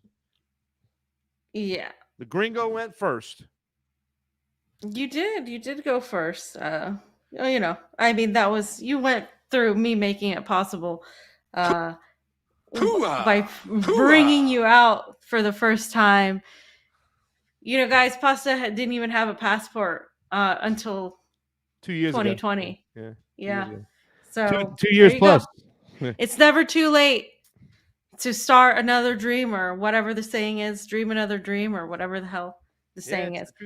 So the chat family, the family. Yeah, you better listen. Family. That was Fiorella in the chat where y'all are disagreeing right there. So Oh yeah. not me. He agrees with you. I don't. I think it's absolute. I will. I'm sorry. Aram? I think it's absolute. Not just Aram. There's several people that agree with Several. Aram. That's what I'm saying. I think it's absolute bollocks, absolute naiveness, absolute naivety, actually, an absolute just complete idiocy to put your faith in another hero. Didn't we learn our lesson with literally everybody else 4 years ago? What has changed since then? Nothing has changed. People have gotten more complacent, more fragmented. The only reason things are changing is because people are becoming aware of their surroundings, because there's independent media that's changing. It's not one candidate going around and saying all this stuff like that's changing anything. And I don't trust anybody running under the Democratic Party. Here we go again. I heard from a lot of people that they were never going to support another Democrat. But of course, a Democrat comes along that just because he was good on the vaccines and he wrote a great book and he is against the war in Ukraine does not make him fit to be president. It doesn't make anybody fit to be president. That's my issue, is people think that putting a hero is going to come and save them. And that's just not the case. You will never have change from within the electoral system. And I really want to have this conversation with Misty because she understands we don't have fair elections. We don't have fair elections. So, okay, so somebody in the chat was like, okay, well, it's not about winning elections. It's about teaching people. Well, then that's your problem, because you're never going to have somebody that's actually a candidate you choose because your candidate is chosen for you. And you know this, and yet you continue participating in this farcical system. Why? You're giving it legitimacy by participating in it. Do you not see how, like, it doesn't make any sense? Like, it's not even just about him. It's about any candidate that would come through and say they were running for president and blah, blah, blah. Allow me to retort, Miss Isabella. You have people from Team Fee in the chat going, Fee made pasta. Thanks a lot. All right. Okay. I can make pasta, actually. Not really. I mean, yeah, I don't make pasta with you because you're much better at it than me, but I can make pasta. Is that what it is? Fiorella makes the best toast, by the way, guys. That's a joke. Okay, so here's the thing. It's not about, here's the thing. I never supported really Tulsi Gabbard. I realized this after, right? And I'm going to use her as an excuse because I was more gung-ho about that candidate as anything else. I really, in reality, supported the issues that I thought she stood by. And that's what it is. And if people feel that RFK stands by certain issues, especially when it comes to the COVID protocols and the vaccines, then it's okay to stand by that person. It's okay to realize and understand that it's okay to participate in elections and demand that your elections be free and fair and transparent, even when they're not, because that's what you want to fight for. Because the way to national sovereignty, the only way to national sovereignty is what Imran Khan said, through free and fair, transparent elections. Understanding that the system is rigged right now and pushing for that system to be fair is okay. But that is, in my personal opinion, elections, your voice is your God-given right. And you should never give that up. Because once we completely give that up, what do we have? We should be able to participate in the system, whether it be fake or phony, and still demand that they make it straight. But it's not the hero or the person that they're standing behind when it comes to RFK. Just the same way it was with Tulsi. Yeah, it is. It is. No, it is. It was Tulsi. It was Bernie. It was, no, it's not. It's the issues. It might have been for you. It might have been for you, but it's not for everybody. People get but most of these people that are standing behind RFK, fam, it's because of the COVID protocols. Person. Yeah. Okay. Is a COVID protocol going to feed people's families? Is that going to pay people's rent? That's not everybody's issue. That's like not everybody. It's not everybody's main issue. That's not everybody's issue in Latin America, in Africa. This is like in Syria. This is that whole mindset that it's just this one issue. It's not that one issue. It's not any one issue. Some people are issue voters. Yeah, and that's the problem. But my whole thing is, like you say, it's not about the person, but it is. It ends up being about the person and what they represent and who they are and all this stuff, and that's what it ends up being, more about the person than the actual issues won. And I don't understand that concept, Pasa. How do you participate in elections if you know that they're not fair? How is that fighting for elections? You're legitimizing a process that you know isn't fair. You've done the work. Well, that's the way you're looking at it, right? I'm saying if I vote, I can demand that. If I vote, I can demand that I'm voting into a system that's fair, even when it's not fair.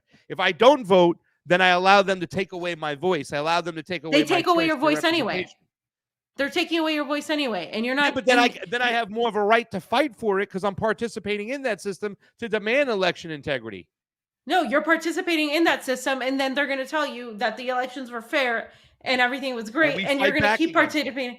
No, you're not fighting back. You're participating in that system, and you're legitimizing that system. Well, by participating, we can agree to disagree, and that rhymes with fee. I don't get, like, as somebody that like knows the elections are not valid in the United States, who's gotten in trouble, who's been on literally called all sorts of things because the elections aren't fair in the United States, and you've seen what fair elections can do to a country. How do you come back home and participate in a farcical theatrical event that you know is not real, and then say that's fight? That's not fighting for elections. Because That's literally just I am legitimizing. no. If you say it's legitimate, but if I vote in an election and I claim that it's unfair, I'm also creating more crimes for them to commit, right? I'm committing more of a footprint in which they will be seen. I'm creating more evidence for me to fight for free and fair elections. You know what I'm saying? And once again, that is my Okay, right how much evidence do you need? What's that? How much evidence do you need? How do you Every think the election, United you need States to has create long? evidence. You need to Do you do what think the Colombian people did and continue to vote into that system until they got it right. Yeah, not until they got it right. The Colombian people never were in the situation that we're in. The Colombian people didn't have the freaking mechanisms that we had. They had different mechanisms. You can't say it's the same thing. They were fighting cartels. They were fighting violence in the streets. They literally, the people of Colombia physically were in the streets for years trying to do this. We are not in the streets. We literally, people don't pay attention to politics, and then come 2023, oh my God, JFK is running. Oh my God, X person's running. And then they pay attention for a little bit, and then they go back to sleep. That's literally what happens if every 4 years. JFK is running, we got a problem, because then the zombie apocalypse is RFK, fucking here, sorry. fam. So listen, I agree, but we have other stuff to cut to today. I don't want to take too long on it. I want to read some Super Rays really quick. Super Rumbles, because we have no Super Rays. You guys in our rock finners are losing to the Rumble people for the first time. CEB Applejack 59. What's up, big dog? We got to catch up. Hit me up. Let's talk. If not today, maybe tomorrow. Salute to the fam. Pasta and Fee. Showing love. Keep killing it. Thank you so much, Applejack. It's awesome. We love you. And then also, Blank State says, Pasta, no more trips till you get yourself some good internet. Well, I will have good internet as best we can. But Florida internet is always weird. Steve was talking about the problems he had with Glory for so many years, that you would just be talking and all of a sudden the wind will come and it just gets all crazy. And Florida internet sucks. Florida internet sucks. So please, you know what I'm saying, be as patient as we can. I will try to get the best internet possible. Also, too, while we're just on it, I just wanted to point out too, if you do have some love, and if you do have some time, really quickly, Can you hear me? Yeah, I can hear you. Yeah. Oh, okay. Well, then say something, because I wasn't sure, because my mic disconnected. I heard you. I heard you. Help Skylar through recovery, guys. If you want to get a chance, Steve Cutler and our friend Lucky Burrito. Sky took a very bad fall on a moped, and I don't think it was a moped or a scooter. I don't know how to classify it. She's coming along. She's fighting. But if you can help out, please go show some love. At the end of the day, like I said, despite our political differences, when this shit happens, we got to show that we come together as humans, fam, to help those in need. And that does suck what happened to Sky. And, please help out if you can. And thank you guys to everybody in the chat and everything. I know we disagree, fam, but I hear your points of views. I agree with a lot of it. And once again, it's always the tactics, right? It's always the tactics. What tactics do we use to fight back against this? I don't begrudge you or hold it against you for any tactic that you want to use. Same with Steve. You know what I'm saying?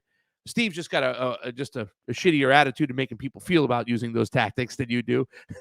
but other than that, I don't begrudge anybody for how they're going to approach this, as long as they're realistic about what's in front of them, as long as they're realistic that the election system that we have is phony and fake. And somebody said, well, who do we support and whatnot? Like, I don't know. I don't care who you support, because they're going to pick who they want, because they have a plan for us, and our people are selected, not elected. And that is the I just think so much energy is put into the presidency, and who are you going to pick for president, instead of putting energy to build an actual movement of people who is actually going to actually make change outside the electoral system, because it's up to the people of the United States to start what Reverend Annie said, a revolution. It's like, but a real one, not like a bullshit one like Bernie was suggesting, like not like a bullshit one the left in the West is suggesting, but like an actual people's movement that incorporates everybody from across the spectrum. That's what it's going to take. But people are so busy participating in the farcical elections and picking their choices like it's American Idol. That's really what it is. And that they're not paying attention as to how to actually do that. They're just waiting and waiting for the world to change. I mean, it's shit. I just quoted John Mayer. Like, this is literally what people do. They're just waiting, and it has to come from the United States, because again, the United States is the hegemon that's doing everything that's doing. So that's why I get so angry at people in the United States, because honestly, it just compared to the rest of the world is are so spoiled, really. Fam, we got 2 Mhm. sections left, and we've been here for 2 hours. You want to do one of them and kick one to Wednesday? Yeah, I agree. Let's. Which one do you want to do? Do you want to do 4, or you want to do number 1? Number 1 let's seems pretty do big, but number 1, and then we can kick the Pentagon stuff to 4. to Okay. later. Sleepy J, are you sleepy or are you awake?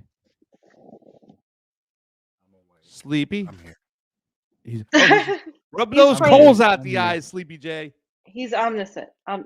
Hey, I always pay attention when Reverend Annie's on. For all you out there who know Sleepy J, he survived the tornado. Why don't you let everybody know? Well, you don't have to let everybody know about tornado. He jumped out, but I was gonna let you want to tell everybody about that tornado, because I saw you make a tweet like that was scary as could be. Yeah, it hit just north of me, so like there was no damage here or anything. But man, hearing those sirens pop out was pretty fucking scary. I kind of miss earthquakes. Yeah. Dude, I saw a picture of a tornado tearing up Little Rock, and that shit just looked scary as can be. I mean, holy shit. Let's go to the first section. Sleepy, let's get some stuff up. Let's talk about this, because fam, yesterday was, I finished writing up my article from Cuba. I'm going through the whole process of just editing it right now, adding little things, but I pretty much got it down.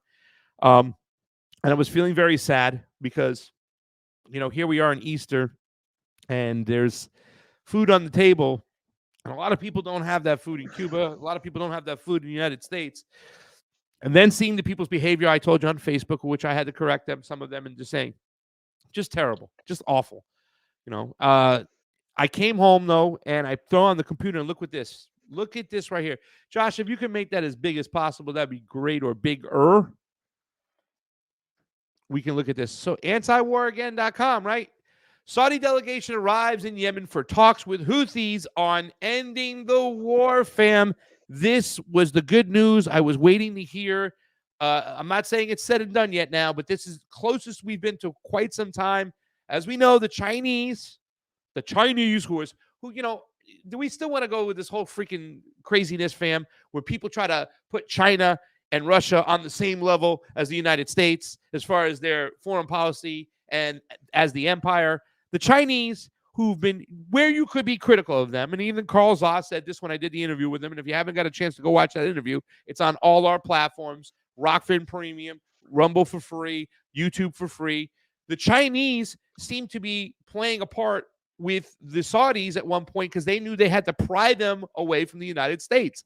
And a lot of people were very critical of the Chinese selling drones to the UAE. They were very critical of voting along the lines in the UN Security Councils with the Saudis. But what has happened? The Saudi delegation now, because of this agreement, this peace deal between Iran and Saudi Arabia, which is why a lot of people felt that Soleimani was whacked because he was trying to create some form of a bridge and peace with the Saudis. Well, the Saudi delegation has arrived in Yemen, fam, for talks with the Houthis on ending the war. A Saudi delegation has arrived in Yemeni city in Sana'a to negotiate with the Houthis as multiple reports have indicated a peace deal between the warring sides is near. Omani officials also arrived in Sana'a this weekend as Muscat has been brokering talks between the Saudis and the Houthis, and the Houthis being the party in Yemen that have claimed the rights to the throne as far as the rights to their government instead of these Saudi-backed or these UAE-backed entities. According to Houthis media, the head of the Houthi Supreme Political Council, Mahdi al-Masat, will meet with the Saudi and Omani envoys to discuss ending hostilities and lifting the blockade. The Houthis' main depends for peace deal have been completely Demands. off. What's that? Their demands for a peace deal. For peace deal have been a complete lifting of the blockade that the U.S.-backed Saudi-led coalition has imposed on Yemen since 2015. They also want government salaries to be paid using revenue from Yemeni oil and gas exports. Sources told Reuters that the Saudi Houthi talks will focus on fulfilling these conditions, fam. Your thoughts so far? Yeah, I mean, this has been a long time coming. This needed to happen. I do see this as a signal of the rise of Pan-Arabism. This is something we've been talking about for a few shows now, just highlighting the deals being made between Syria and the Saudis as well, reopening those embassies. And this also with Yemen, we knew would come from the Saudi reemergence and development of relationships with Iran, because this is again this that was brokered by China, and I think it's important because this is really showing that it's not as ideological, but it's an economic better benefit for these countries to have peace and to not necessarily be so dependent on the Western currencies, particularly the dollar. And I think what we're going to be seeing is more of this all Yeah. around, because now China has stepped up to the plate more than ever. And Russia has shown that they are willing to stand up to the US. And literally, I have to say this is like something I don't think people understand. The entirety of the global South and the Eastern world are looking to Russia and are hoping to God that they beat NATO.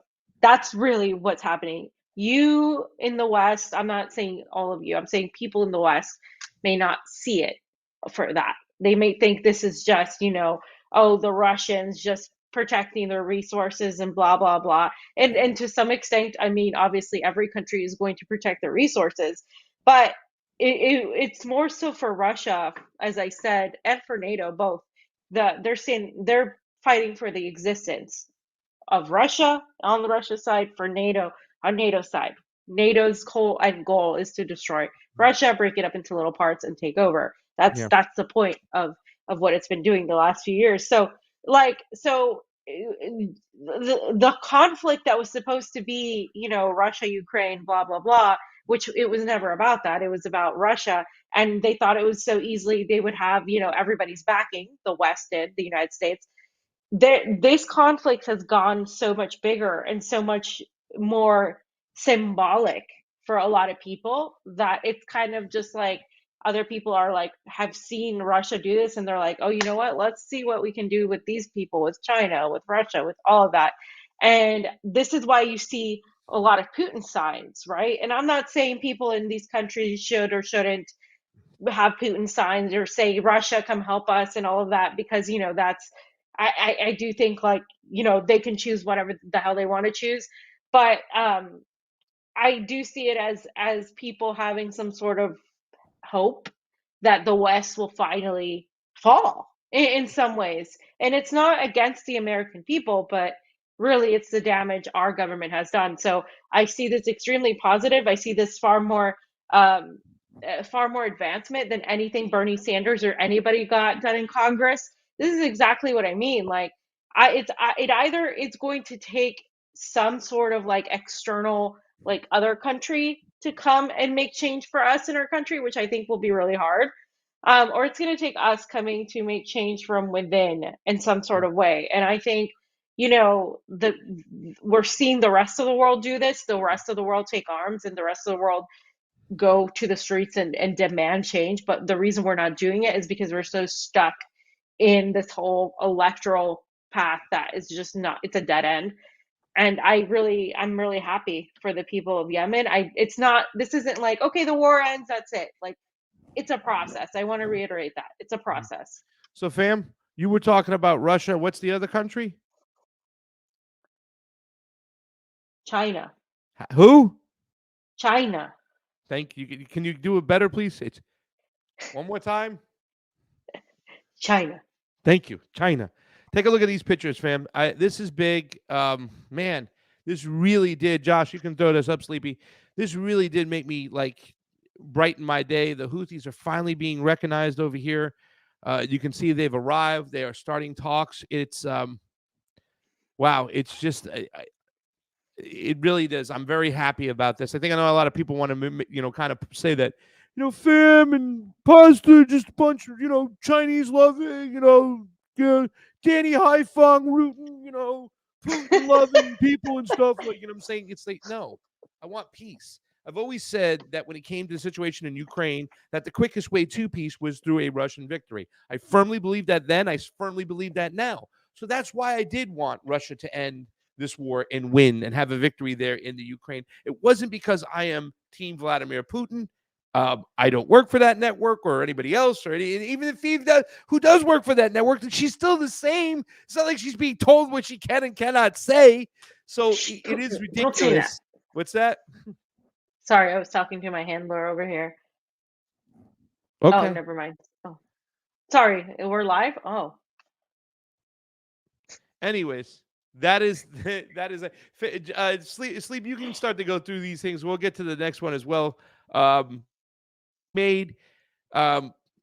Hopefully this delegate is looking to end this conflict permanently in Yemen. This is one of the worst tragedies, one of the worst unnatural disasters that have taken place for quite some time. humanitarian crisis. Yeah, it's a humanitarian crisis, and it's a shame. I believe this next one is from Al Jazeera. Here we are. We have a little video, and we'll play it really quick, and then get your thoughts, ladies and gentlemen. Do us a favor, hit the like button, hit the share button. Thanks to everybody out there leaving that love. This is my birthday week, so thank you, Vicky Lynn and crew on the Rumble over there, Apple. And thank you to all the people who are on the Rockfin, because you are premium subscribers. There's 30 of you guys, and we appreciate that. And if you're hanging out on YouTube, that's cool as well. But do us a favor, hit the like button, hit the share button. All our networks, everything helps. And if you can't send a few dollars, you can share some love by sharing the video. Go ahead, Sleepy.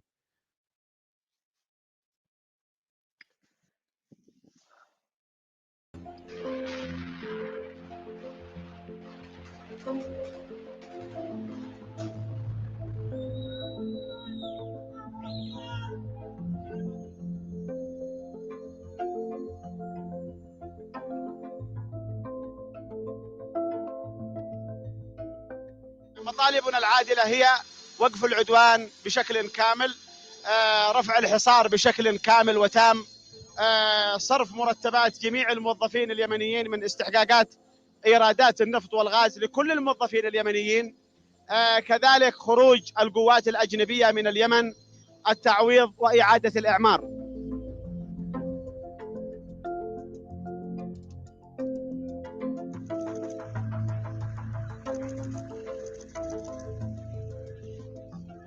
It is a remarkable moment to see the easing of tensions between Iran and Saudi Arabia, because for a number of years, they have very much been in direct conflict as well as indirect conflict in other parts of the Middle East. And anything that can be done to reduce the kinds of violence that we see in Yemen, in Syria, Iraq, Lebanon, between Iran and Saudi Arabia directly, is of benefit not just to the people in the region, but also to the world.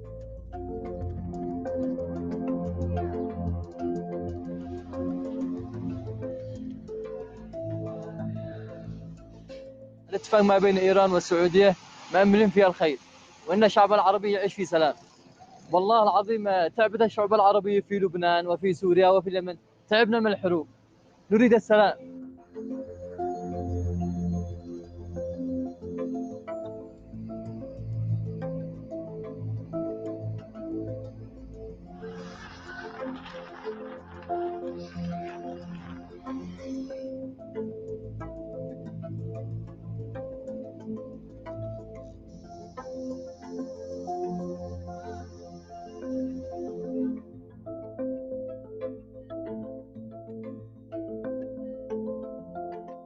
Intense diplomatic efforts are ongoing at different levels to bring the conflict in Yemen to an end.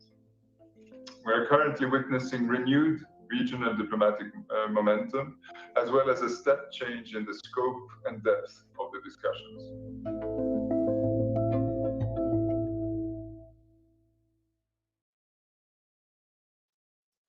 You know, we've been following this situation for quite some time. There was a lot more things too about it. It was about also territory and ports, and I'm very interested to see what's going on with Socotra. You know, that little island too, as well, just south of Yemen and certain islands too as well. But being able to open up the ports, concentrating on, they want the money that was stolen from them to pay some of the people within the government so they can continue to work. But I don't think that's as big of a deal as it is. And yeah, please put this up, Josh, because in that video we just showed, they showed this little clip. But watch a little bit further, because you can see really it's just the small things. And I know it's just an extra hand, but you could see, like with the Chinese ambassador putting his hands there, that both the Iranian ambassador and the ambassador from Saudi Arabia put an extra hand on top to show love. You can show that, Josh. It was really, it was pretty remarkable here. Just a little small clip. The extra hand. That's all I'm trying to point out here.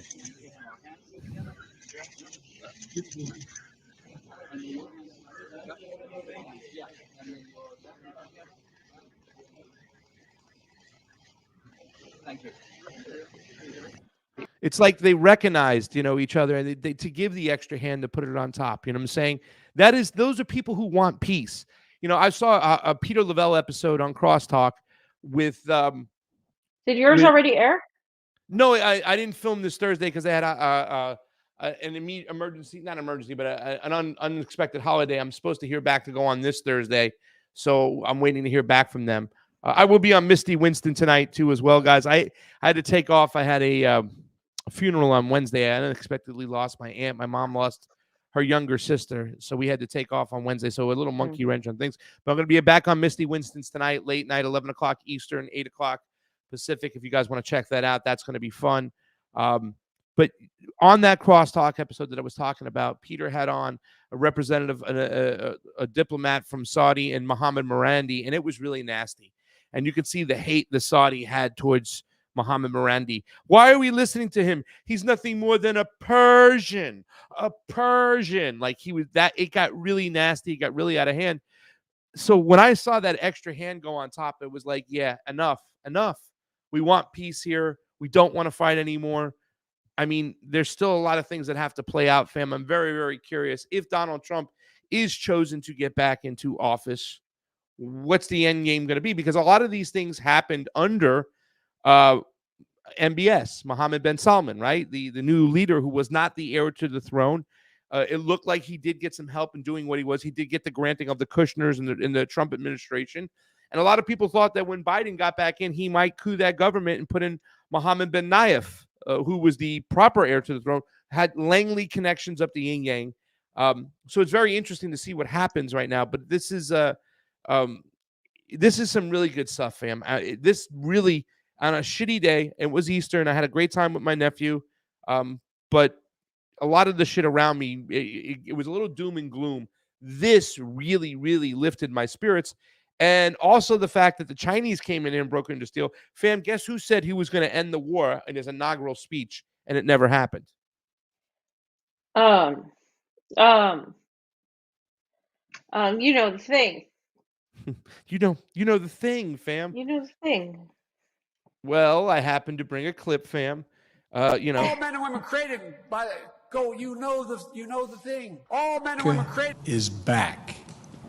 America is back. Diplomacy is back at the center of our foreign policy. As I said in my inaugural address, we will repair our alliances and engage with the world once again, not to meet yesterday's challenges, but today's and tomorrow's. American leadership must meet this new moment of advancing authoritarianism, including the growing ambitions of China to rival the United States and the determination of Russia to damage and disrupt our democracy. We must meet the new moment accelerating global challenges, from the pandemic to the climate crisis to nuclear proliferation, challenging the will only to be solved by nations working together, rebuilding the muscle of democratic alliances that have atrophied over the past few years of neglect and, I would argue, abuse. America and alliances are our greatest asset. And leading with diplomacy means standing shoulder to shoulder with our allies and key partners once again.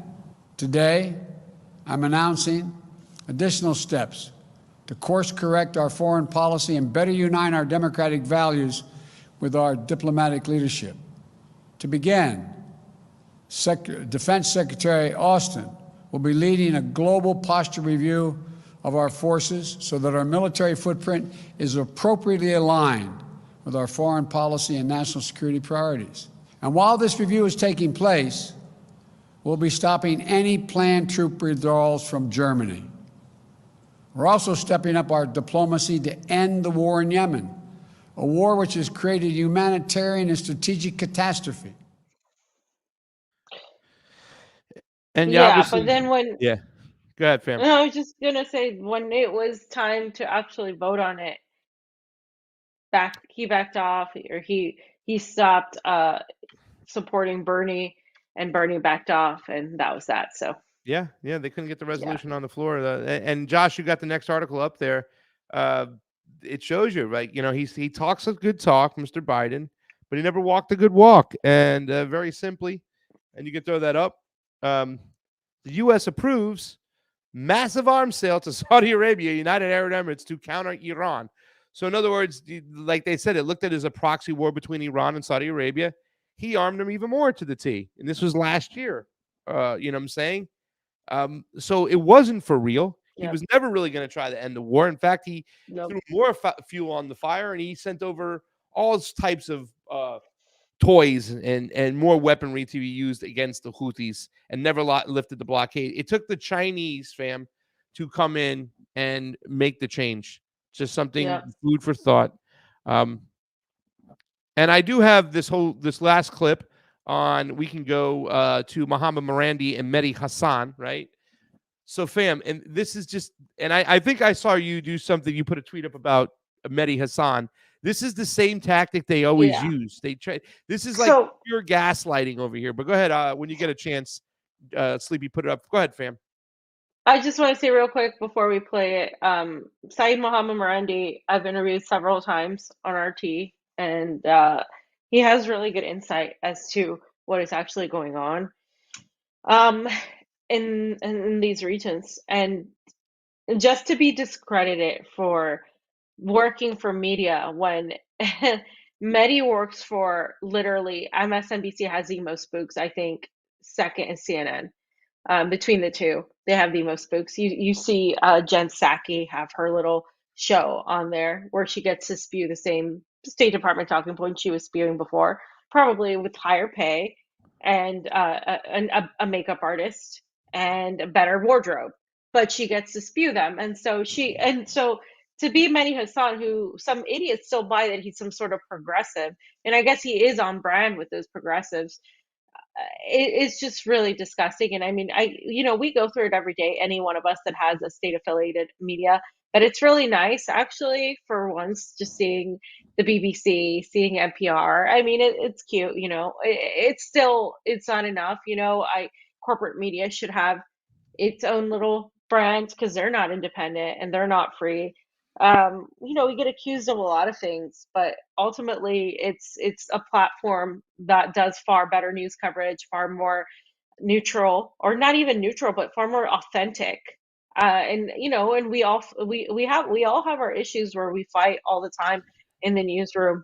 Because at RT we have different viewpoints on certain things. We have leftists, we have communists, and we have people on the right. We have people who are more partial to America and people who are less. We have people, we have all kinds of people. So there's bound to be conflict between the journalists, the presenters, the producers, and so on and so forth. And it's just working through that stuff. But we have that conversation, we have that argument.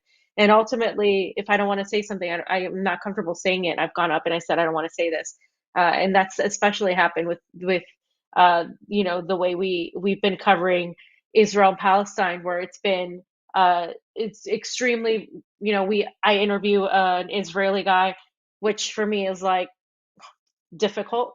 And then I interview a Palestinian, and I change things around and stuff, and it's like sometimes there's a little bit of conflict on that because I'm so pro-Palestinian, and I don't hide that.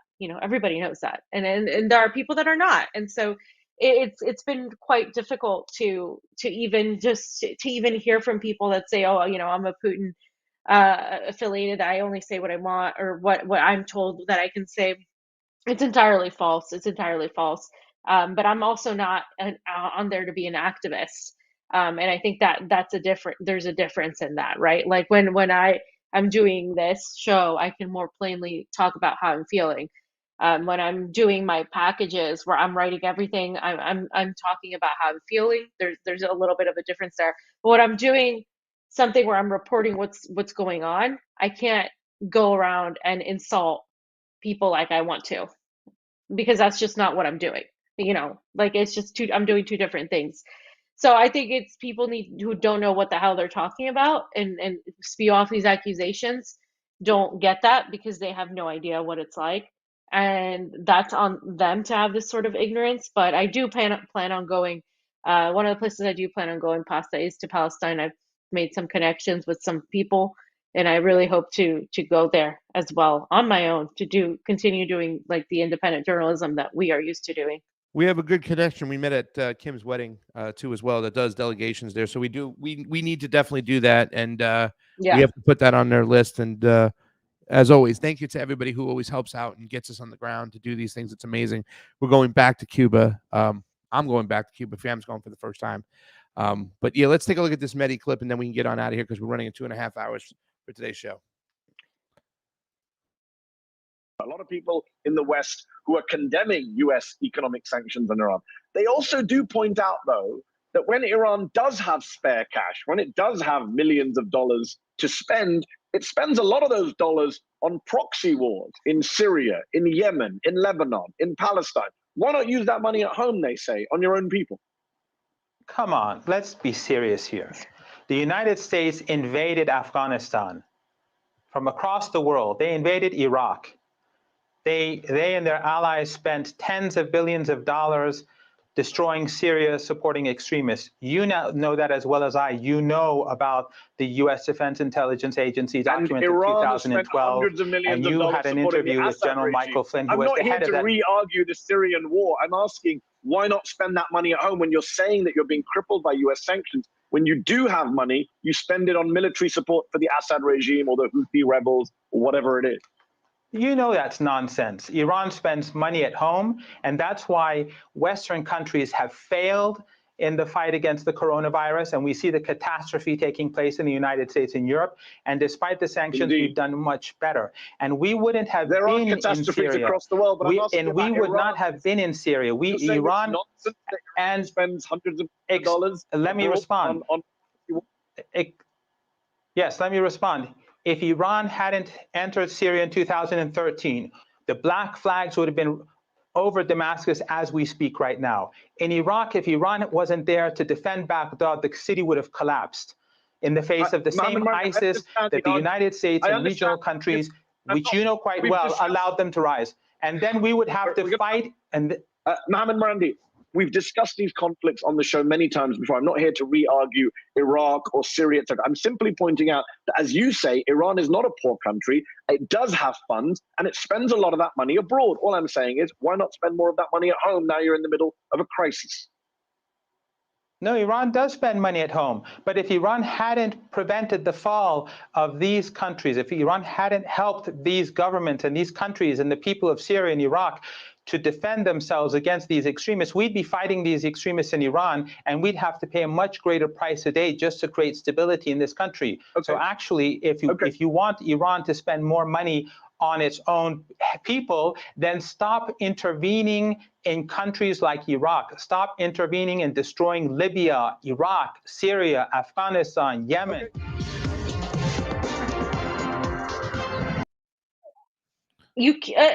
Fam, you can't talk about Iran and what it's doing in other countries like Iraq and Syria without talking about what the United States has done to those countries, which is why Iran is also in these countries, which is why Iran has been helping out Venezuela, which is why Iran has helped out other countries, because they've had to, because these countries needed their help after the U.S. got done screwing them over.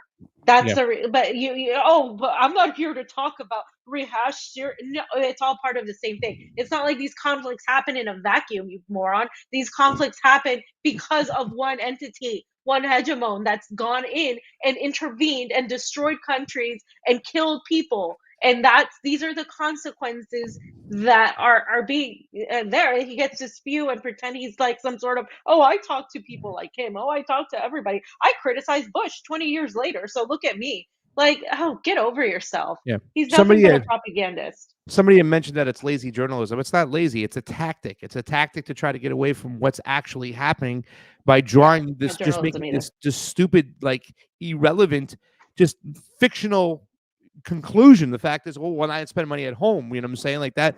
It's when you're backed into a corner and there's no winning argument there. There's no really way to defend exactly what the United States is doing and try to put blame on Iran for exactly what Mohammed Miranda said would happen if they didn't intervene. And it's ridiculous for them to do that.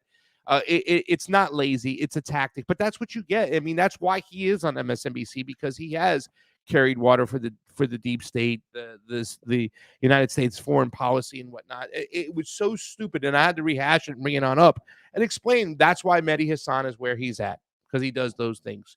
He's just excuse my French, you said moron. He's a cuck for the deep state. He really is.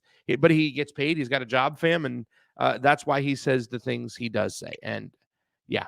So over here, really quickly, this is the one tip over on Rockfin. Let me check and see if another tip came through. Nope, that's the only one that is from AREM. Fam, the worst thing about tragedy is often not the tragedy itself, but how people are changed as a result. What is lost? Politics is an ugly game that has or can have an artificial result, the art of the possible. Regardless of what one may think of Bernie Sanders, certainly in retrospect, his candidacy has important ripples to this day. Primary elections are the only elections with choice.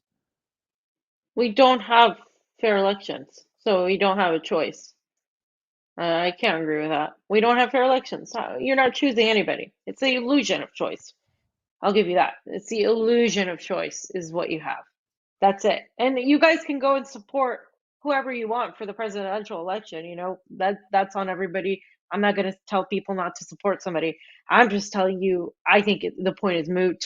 If we didn't learn our lesson, yeah, Bernie Sanders had ripple effects and everything that's happened has ripple effects, but you learn from those effects to do something different, not to repeat the same type of mentality. And until Americans learn that through electoral politics, they're not going to get anywhere.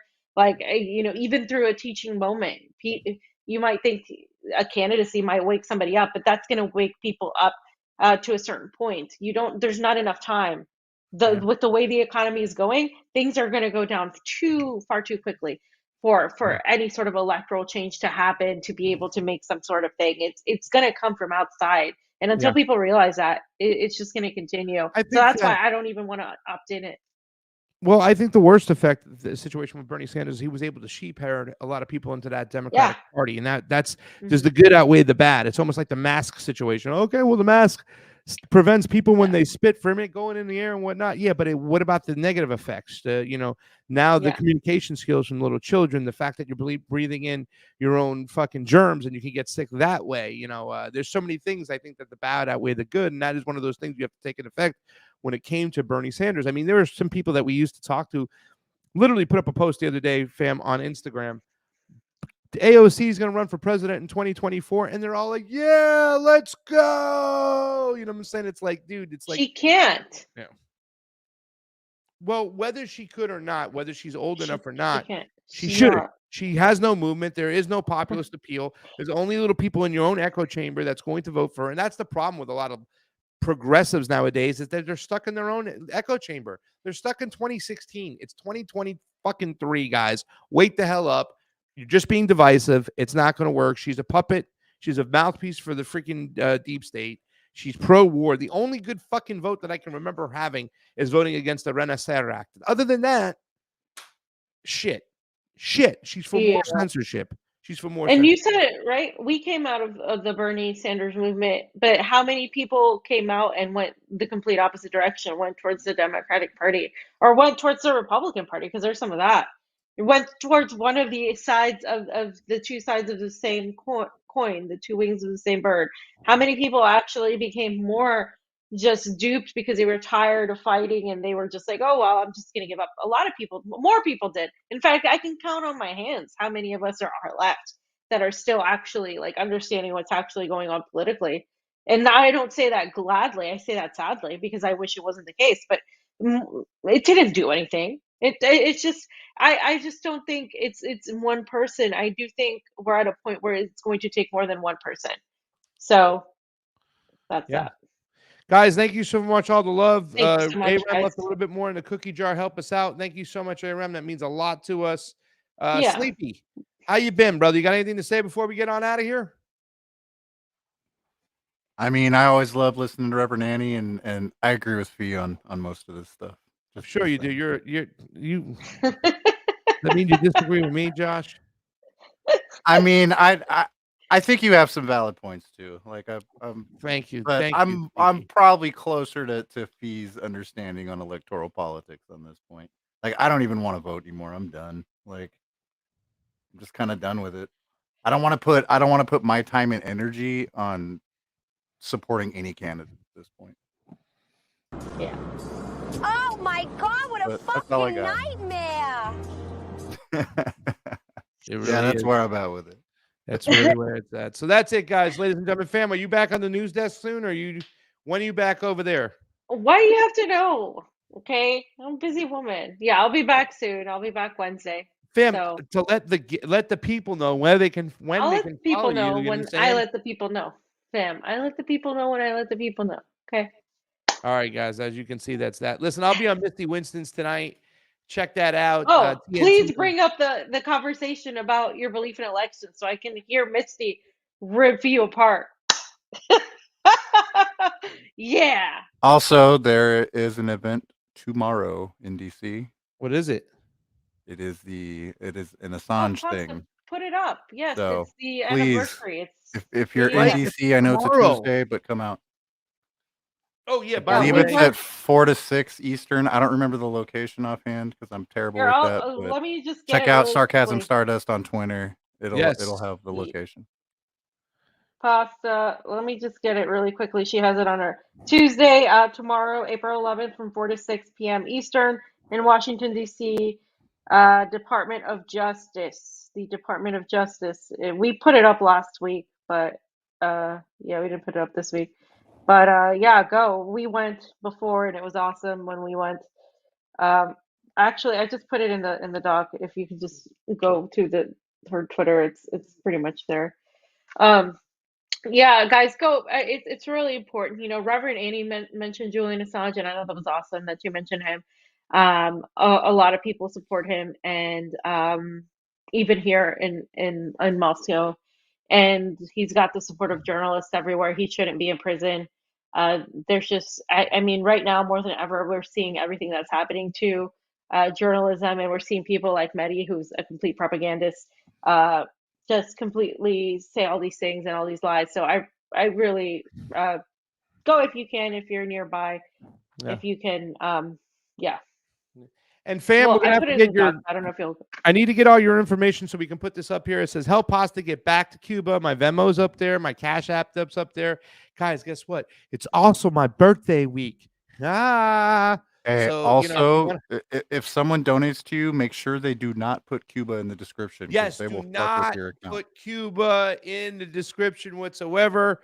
Yeah. Debbie, somebody, one of our supporters, put Cuba in our description, and they were fucking. They went after her.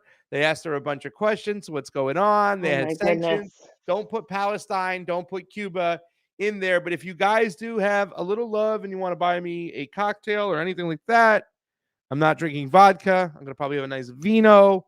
It is my birthday week, and we will figure out, me and fam will talk about how we're going to arrange everything. Maybe we'll do something on GoFundMe or whatever, and we'll figure it out. But you can always help out the show. We do have a Patreon, of course. We do have Rockfin where you can subscribe, and all the other links to our shows and ways to get us some love. Fam, I think you have a Bitcoin wallet. We need to put that up there too as well, because we can send that to Russia that way. That's it for today. So for Sleepy Josh on the ones and twos, I am Pasta Jardula. And I'm Purella. Combo out. Yeah, hit it up, baby. Let's do it.